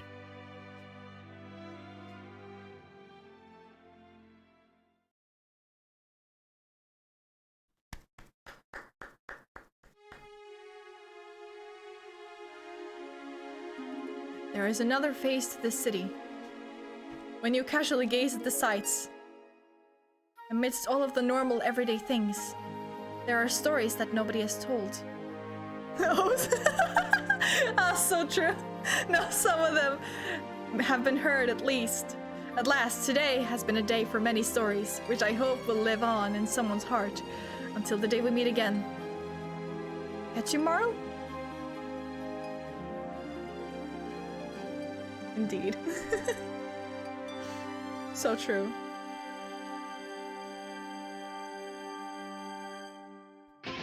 It's the only song that exists in the entirety of Shibuya! Let's go! Woo!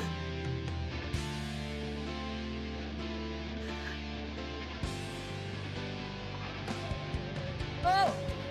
Behind the scenes footage, let's go!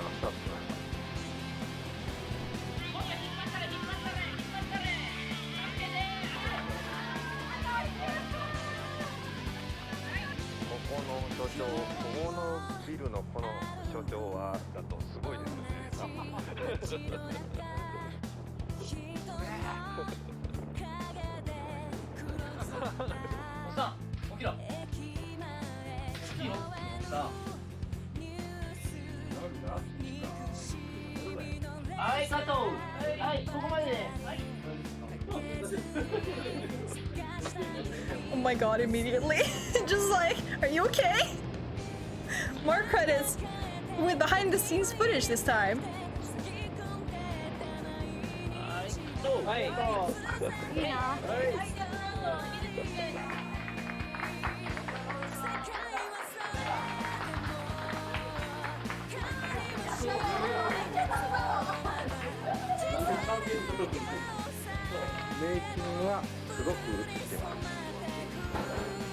Revealed at last! Finally, she has a face! Holy shit, she has a face!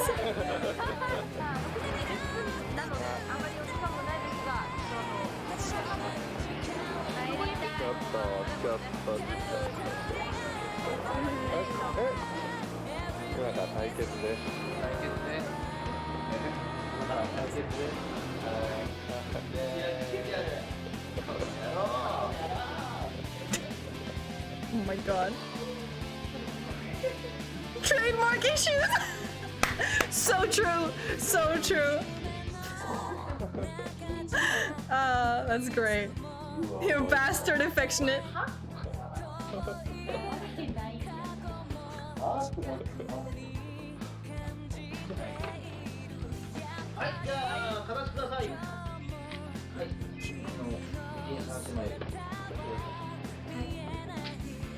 はい、じゃあテストお願いします。 You want me to be funny for the camera, do you now? I love to be funny for the camera.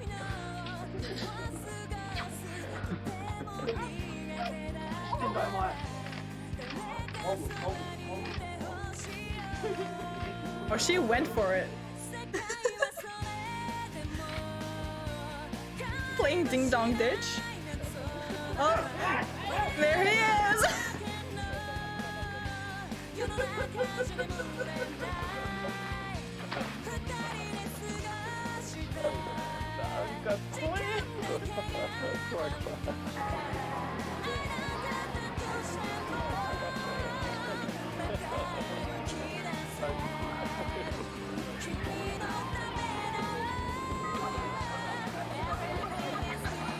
What is this harassment?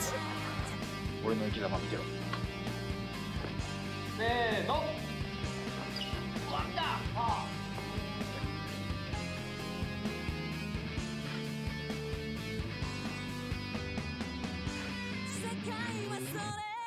はい、加藤。はい、どうぞ。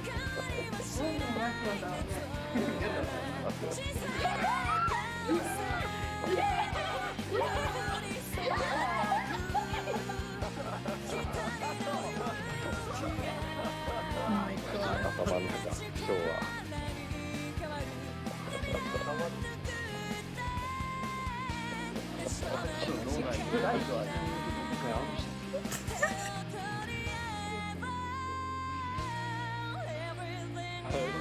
5時間もやってる。62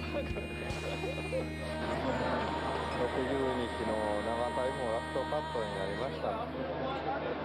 本当にラストカット。本当ですかね。また呼び出されちゃった渋谷集合そういう疑いの目で。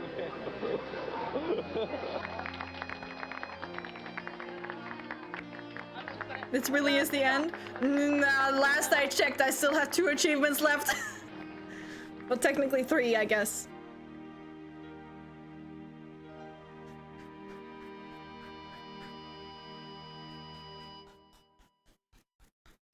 That was nice.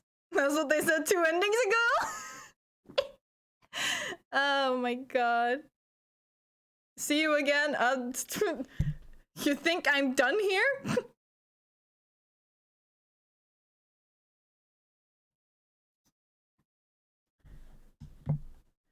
What is the next one? What is the next scenario? I just see a cry for help. That's what the achievement is called.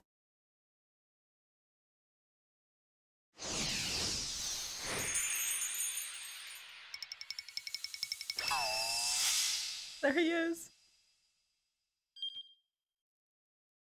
The 3 R's. The what? What do you mean more bonus content? What do you mean? Surely it's just like so that you can like get like the entire thing, right? Because it wasn't in the actual like timeline. So this is... The hell is this? What the fuck is this? Mean clean door? And maybe I should look at how to play. Walk past doors in the direction of the doorknob. What? Oh my god. This is actual gameplay?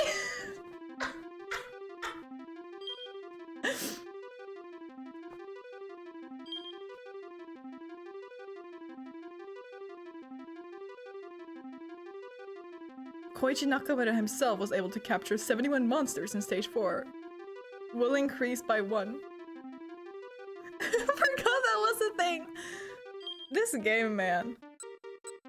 Oh my god, I have to try it. I do not... Why are you in sync with me?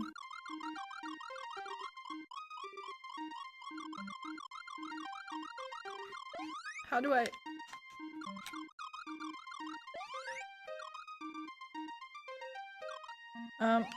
How do I...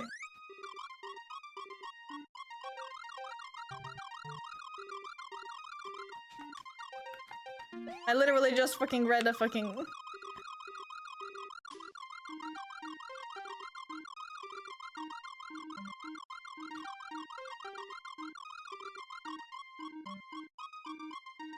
Do I have to go after this thing?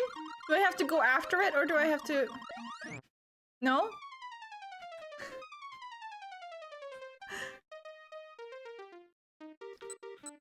What? Oh, I need to lead them in there, of course.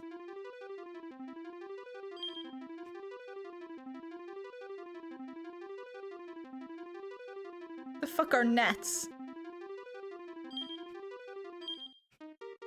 Okay, I think I get it now.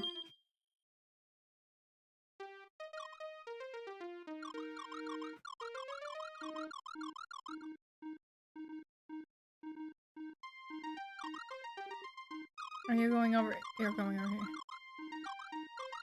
Ah!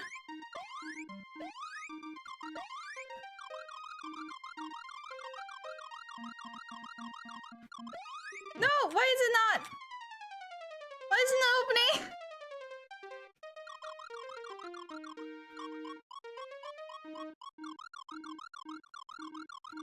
Oh, I gotta push it open?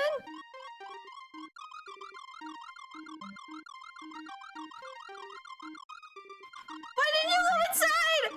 Ah!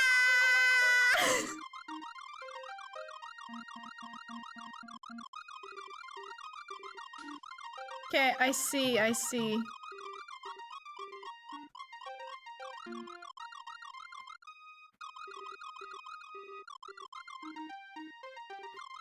Come here, come here, come here, come here, come here, come here, come here. Ah, okay, I get it, I get it. Oh, this is fucking awful.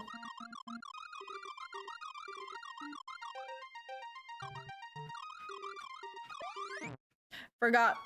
Why are you jumping on like the same? Why are we timed? Okay, whatever.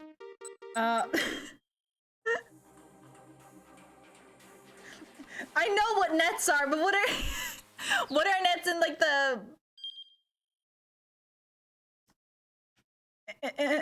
in like context of the game? I don't know what that would mean. We have gotten 10 endings somehow. God.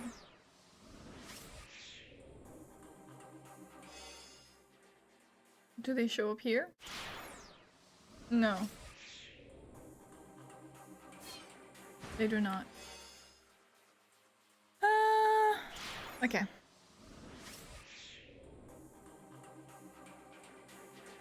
Oh my god. Okay. So I gotta go to Minorikawa at 17:35.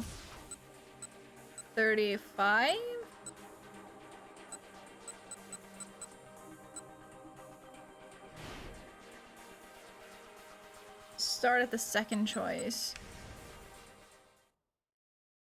And choose option B. Nakamura. Okay. Nakamura. No, but I feel like we're on the right track. Just then the television inside the cafe switched over to a news report on the Shibuya explosion. Oh!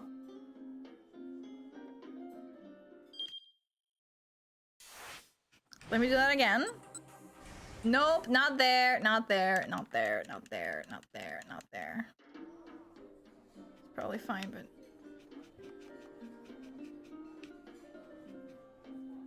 Okay, Nakamura. Is it here? Do I just wait?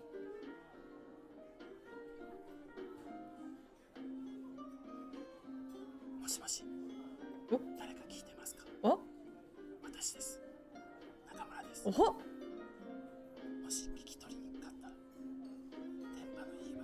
Uh-huh.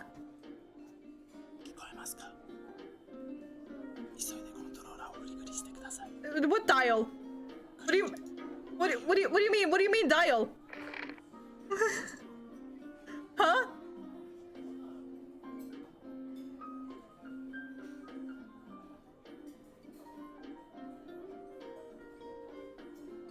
Okay,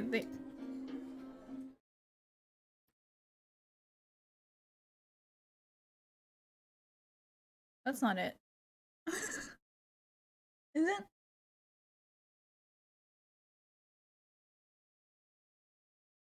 On PC was the mouse wheel.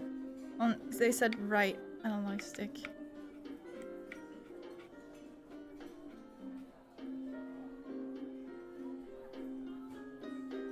Um.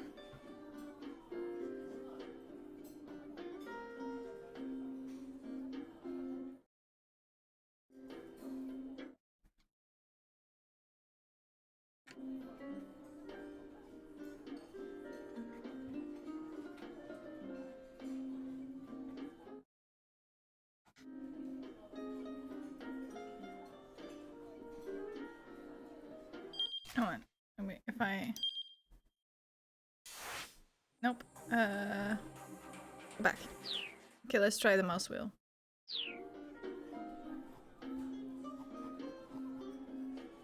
Why is it not working? Oh, I need to do it probably when he says it. Okay, that's fine. That's fine then. I can just go here and reread it. It's fine. It's fine. It's fine. It's fine. It's fine. It's fine.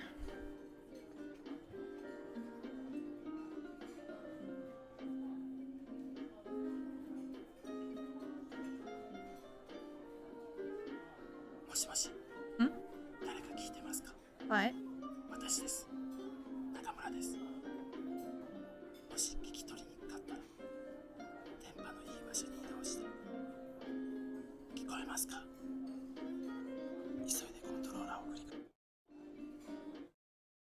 Yes? The... Ah!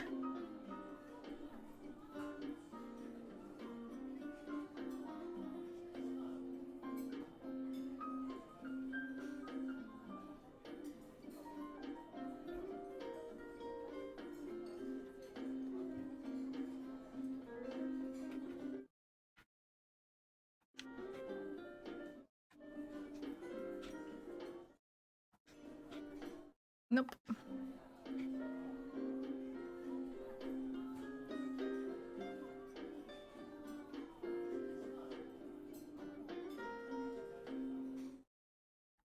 That's really, really annoying. Okay, let me try the fucking mouse wheel.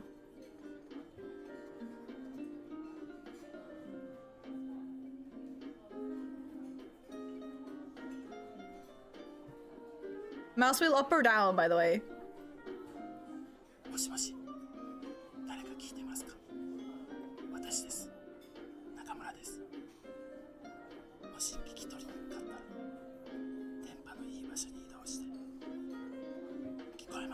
Hmm?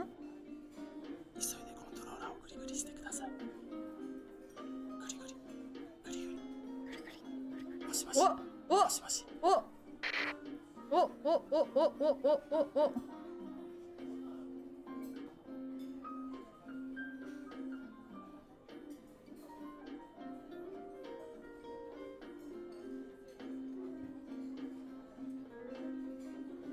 Ah!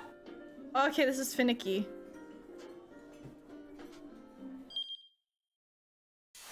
I don't need to do that stuff.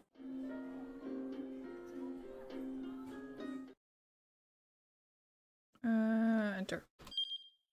I'm not used to using my keyboard.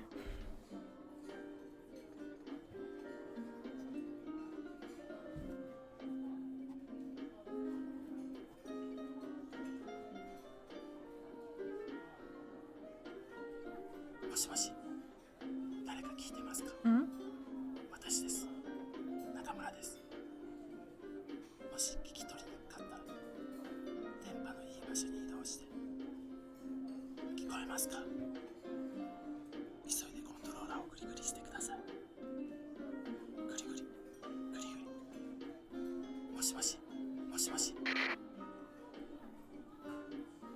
Wait!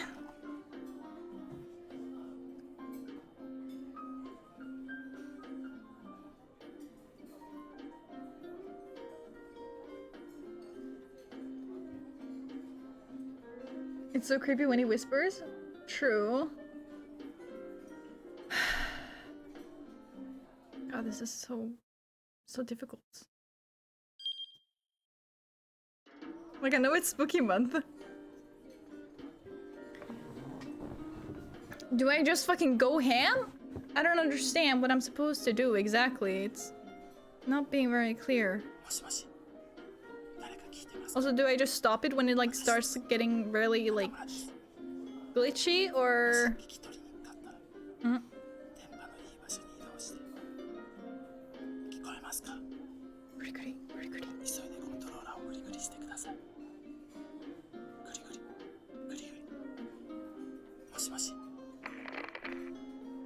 Do I have to do it faster? I don't understand. It's not. I mean, it does say goody goody, so maybe I'll just fucking keep spinning it. I don't know. Okay, let's try this again. Fuck.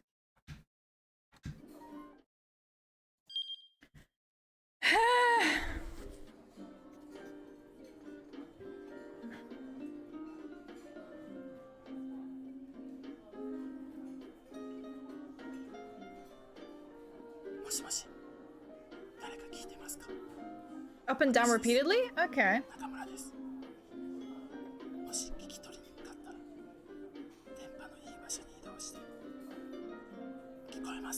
Mm.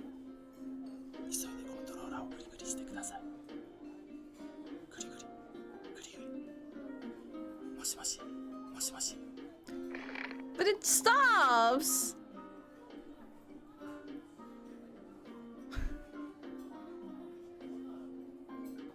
Fuck!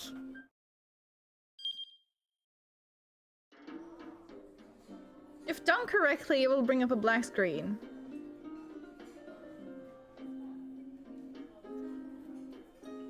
So I'm clearly not doing it correctly!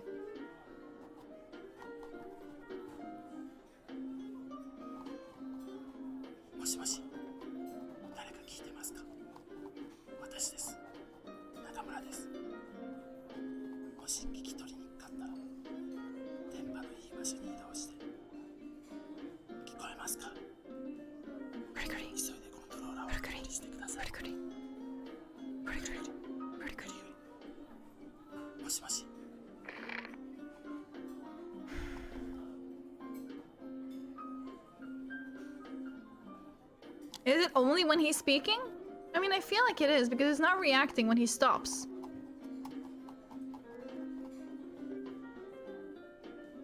This is so fucking hard.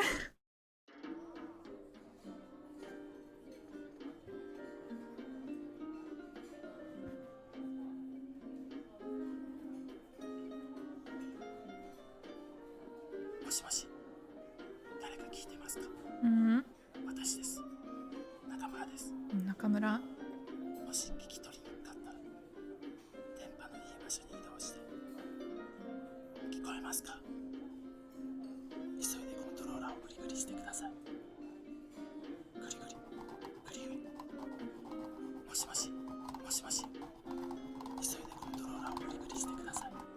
Oh. Yes! Yes! Yes! Yeah! You have to be fast! Hey! You'll have to forgive me. This is the only way I can keep them from watching. They are wary of me. It's not as easy as it used to be to sneak a message into a game. That's why I've used this transmission program to send my message to you. Surely they won't notice this. My name is Koichi Nakamura, chairman of Spike Chunsoft. I've given publicity interviews for our new game, so perhaps you are familiar with my face. But the Koichi Nakamura that you have seen is not actually me. He is one of them, a skillful impersonator who has taken my place. Holy shit.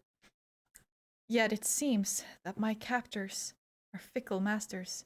My only form of entertainment in this room is the TV, and just the other day, I saw my other self on the screen, and he looked subtly different than the one I've seen before.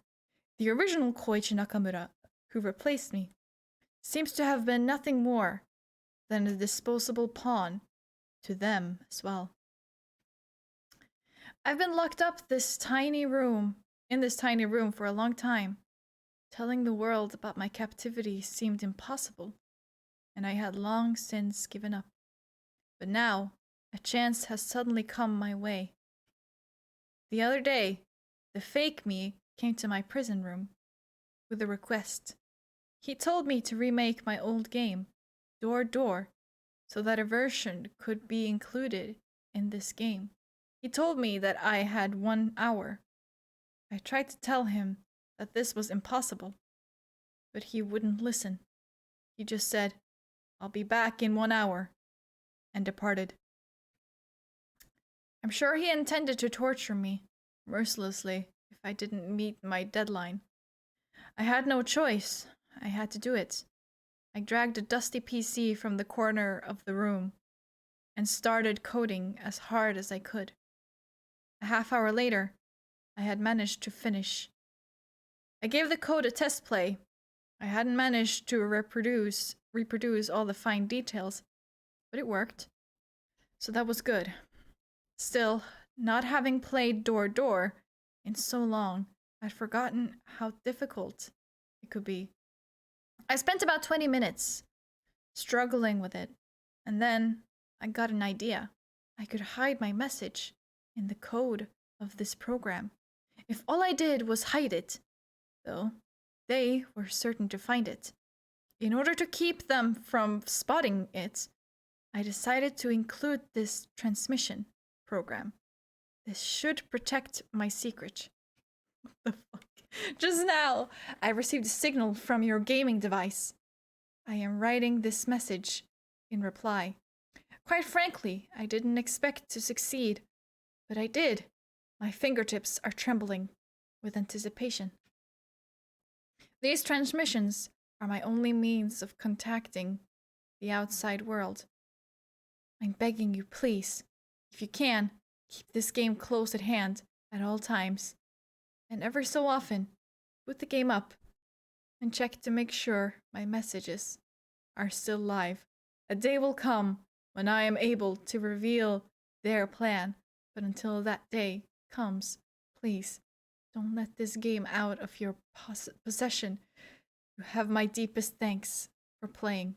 Koichi Nakamura. There we go, that's it. Okay. And then the last one. Oh my god, we're not even 3 hours into this stream. We might actually finish this game today. Okay, after completing the conspiracy scenario, for instructions in this, whatever.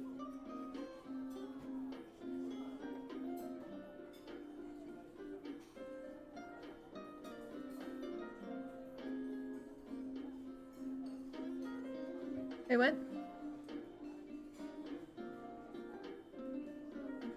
Okay, that's it. I have to bring up the timeline. That's what I have to do. And go to Achi at 1705. Achi... Here again?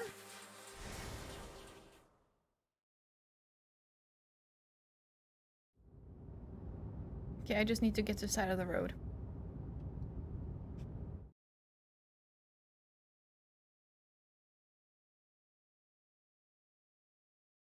I should be able to do it like this now. Okay, there we go. And I gotta jump? Yes. From there, skip to the last page and scroll back up until reread option lights up. Okay.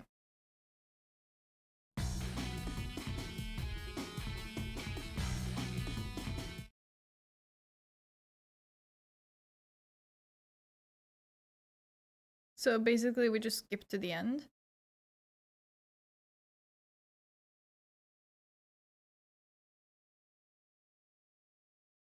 By the way, I knew this was like an option I could do, but like sometimes it doesn't work. So maybe I could have done that for the... Okay, it's here. Maybe I could have done that for the Susanna thing, which would have made it easier for me. How the fuck does one find this without help? Yeah, true. Okay. Got it.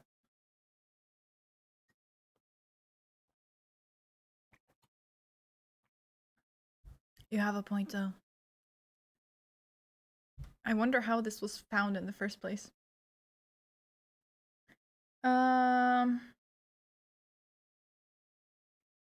From there, you can set the text to auto-advance and let the remainder of the chapter play out. At the very end, there will be a different final message with some directional words in all caps. Well, okay, cool. Let's just set it to fucking autoplay then, I guess. I was wondering the same. Gamers, man, they find out the most incredible things. Truly. Love that for them.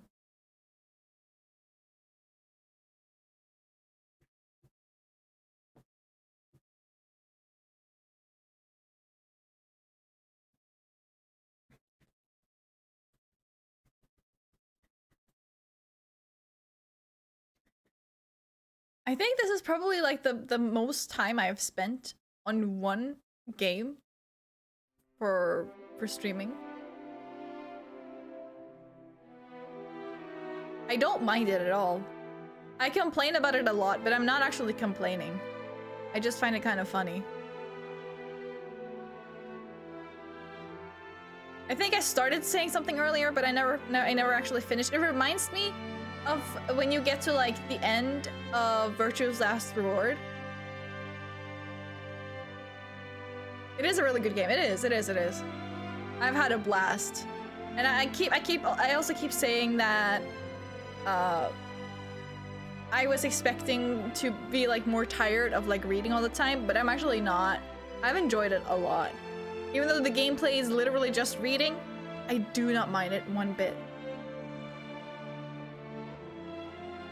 But yeah, it reminds me of Virtue's Last Reward, where it just kind of keeps going. You know? You're just like, oh my god, when is it gonna end? And it just keeps going, and it keeps going. Although it eventually ends. This one just keeps going, and keeps going, and keeps going, and keeps going, and keeps going, and keeps going, and keeps going, and keeps going. It ends, and then keeps going.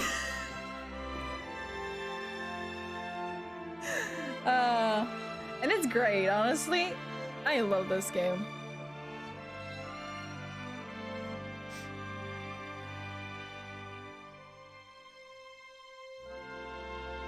I really feel like this should just have ended after "Don't try this at home, kids," and then it just fades to black. Would have been so good.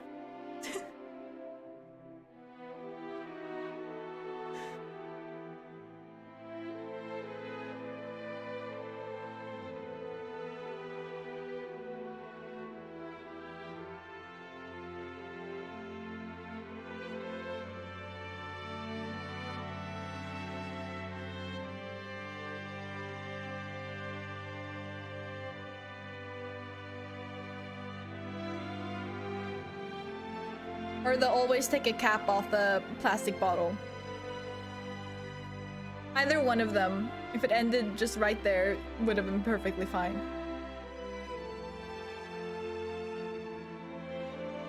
Not saying the way that it ends is bad or anything.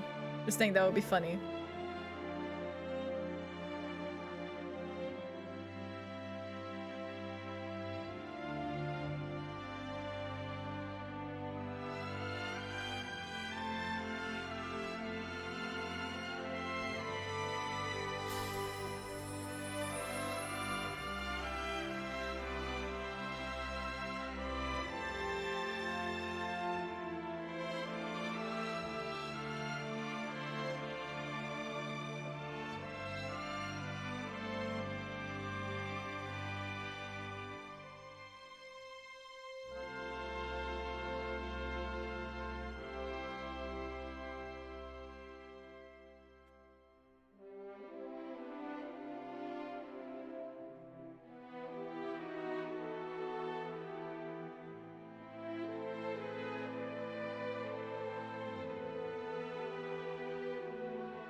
Big Joe is going to outlive Flap.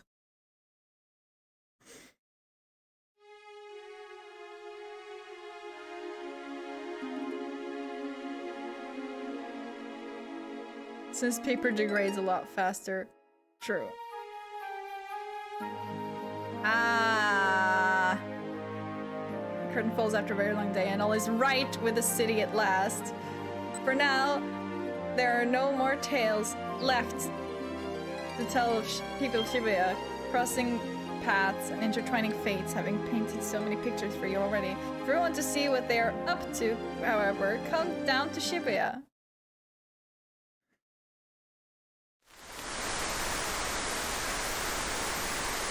Oh, sorry about the bitrate, probably. I have slipped out of the room where they keep me, and I'm currently typing on the keyboard at the programmer's desk. I think he'll be back soon, so I need to be brief. This may sound like it's all nonsense, but please, bear with me. I believe that he has included a message in this game, passing it off as the truth. A message in which he claims to be the victim. Oh no. This message can only be viewed after you've played the game over and over. They acknowledge it. Upon reading it and feeling the sense of accomplishment that comes with it, you may be inclined to simply believe what it says. But it is all lies. It is a cunning trap set by Koichi Nakamura to deceive you. Do not be fooled. I got wind of his plan a long while back. It was summer several years ago. He had hidden a message in the game he developed back at the time. Later, while out drinking with a friend who plays games, the subject of this secret message came up. My friend had played the game and had seen the message, but he said there was no phone number included. What? The message I saw, however, definitely included a phone number. I thought it was strange, but I was curious enough to give it a call. A man answered. He spoke in a low, hushed voice. Mr. Kitajima, he said. Could you please come here right away, he asked. I headed for the designated location, which was in the Shibuya ward of Tokyo. Then, as I stood alone in the darkness of a side street, I was grabbed from behind, blindfolded, and abducted. I was struck on the back of the head with a blunt instrument, and immediately lost consciousness. When I woke up, I was in a tiny room with no windows. 2 other people were there. Takemaru Abiko and Kinoko Nasu, writers for the game. They had both been kidnapped the same way, locked up and forced to write game scenarios. Nasu had been brought in relatively recently, but it sounded like Abiko had been locked in there for over a decade. Right now, the people operating as myself, Abiko and Nasu, are not the real us, but fakes employed by Nakamura. Oh my fucking god. The details of my imprisonment naturally began to slip into my writing. I'll cut to the chase here. It was late at night, and I had come close to finishing up writing the scenario for this game. I could hear voices coming from the room next to mine. The voices of Nakamura and his underlings. I couldn't believe what I heard. They said they had programmed the game to emit some kind of electromagnetic waves. I couldn't really hear that well from the game's screen, which would let them know who had purchased it. If the game console connected to the internet, things got even more sinister. It would send a signal to them online, giving them the user's name and address. What? I couldn't make out all the finer details, but their conversation was peppered with words like abduction, brainwashing, and submission. So it's clear they had some kind of nefarious plan in the works. That's why I decided to leave this message here, to warn you that you were at risk, and the danger is getting ever nearer. It wasn't easy including this message in a way that they won't find. If they do discover it, they will surely kill me. By the time you read this, I may already have left the world of the living. But when I think of you, an innocent gaming enthusiast just looking to play a great game, I cannot stand idly by and do nothing. If it's been a month or more since you purchased this game, then they almost certainly know who you are. It's only a matter of time before they show up at your home. Maybe it's already too late. They might already be right there, keeping an eye on you as they wait for the right moment to strike. Hello? This is not... I was not expecting this. Who had this on their bingo card? Has anyone moved into your neighborhood lately? Did the clerk at the nearby convenience store get replaced by someone else?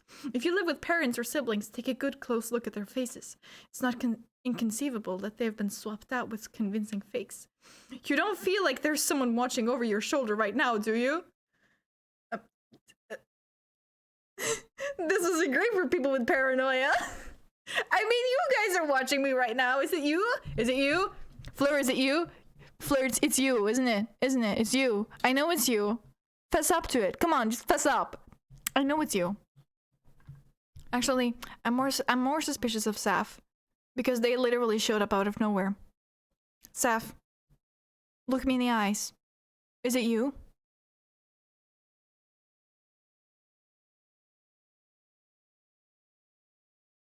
Is it you? Wait, if you do sense a watcher, don't just turn around. If you do, they will notice, and you'll become their prey on the spot. Well, I can look behind myself just by looking at my viewfinder, but okay. Oh no, it's not me, I swear. Sounds legit. Just act like you're enjoying the game and haven't noticed anything unusual. What if I'm reading this aloud? Maybe you don't believe me, but this is all true. The conspiracy is getting bigger. It spread throughout Japan, throughout the rest of the world. Now it's on your very doorstep. This is not the first time I've included a message like this in the game. The last time I did so, several brave people took action. Perhaps that's the reason why Koichi Nakamura grows more restless every day. Just a little more. We need just a little more patience. At long last, we have a chance to stop their secret plan. Try to hold out if you can. Don't get caught up in their conspiracy. Don't be deceived by their schemes. The day of our victory approaches. Holy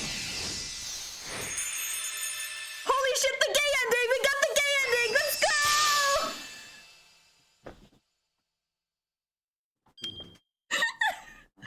Yes! Gay ending! Woo! That's it! We finished the game!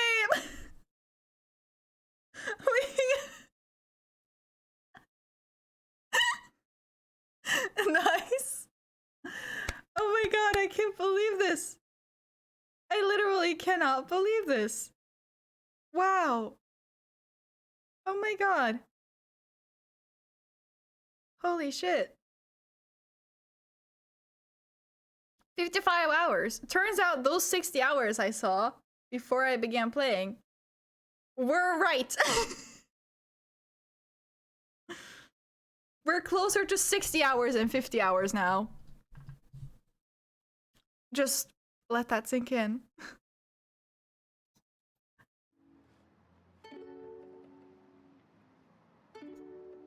My god, we 100%ed the game! Let's go!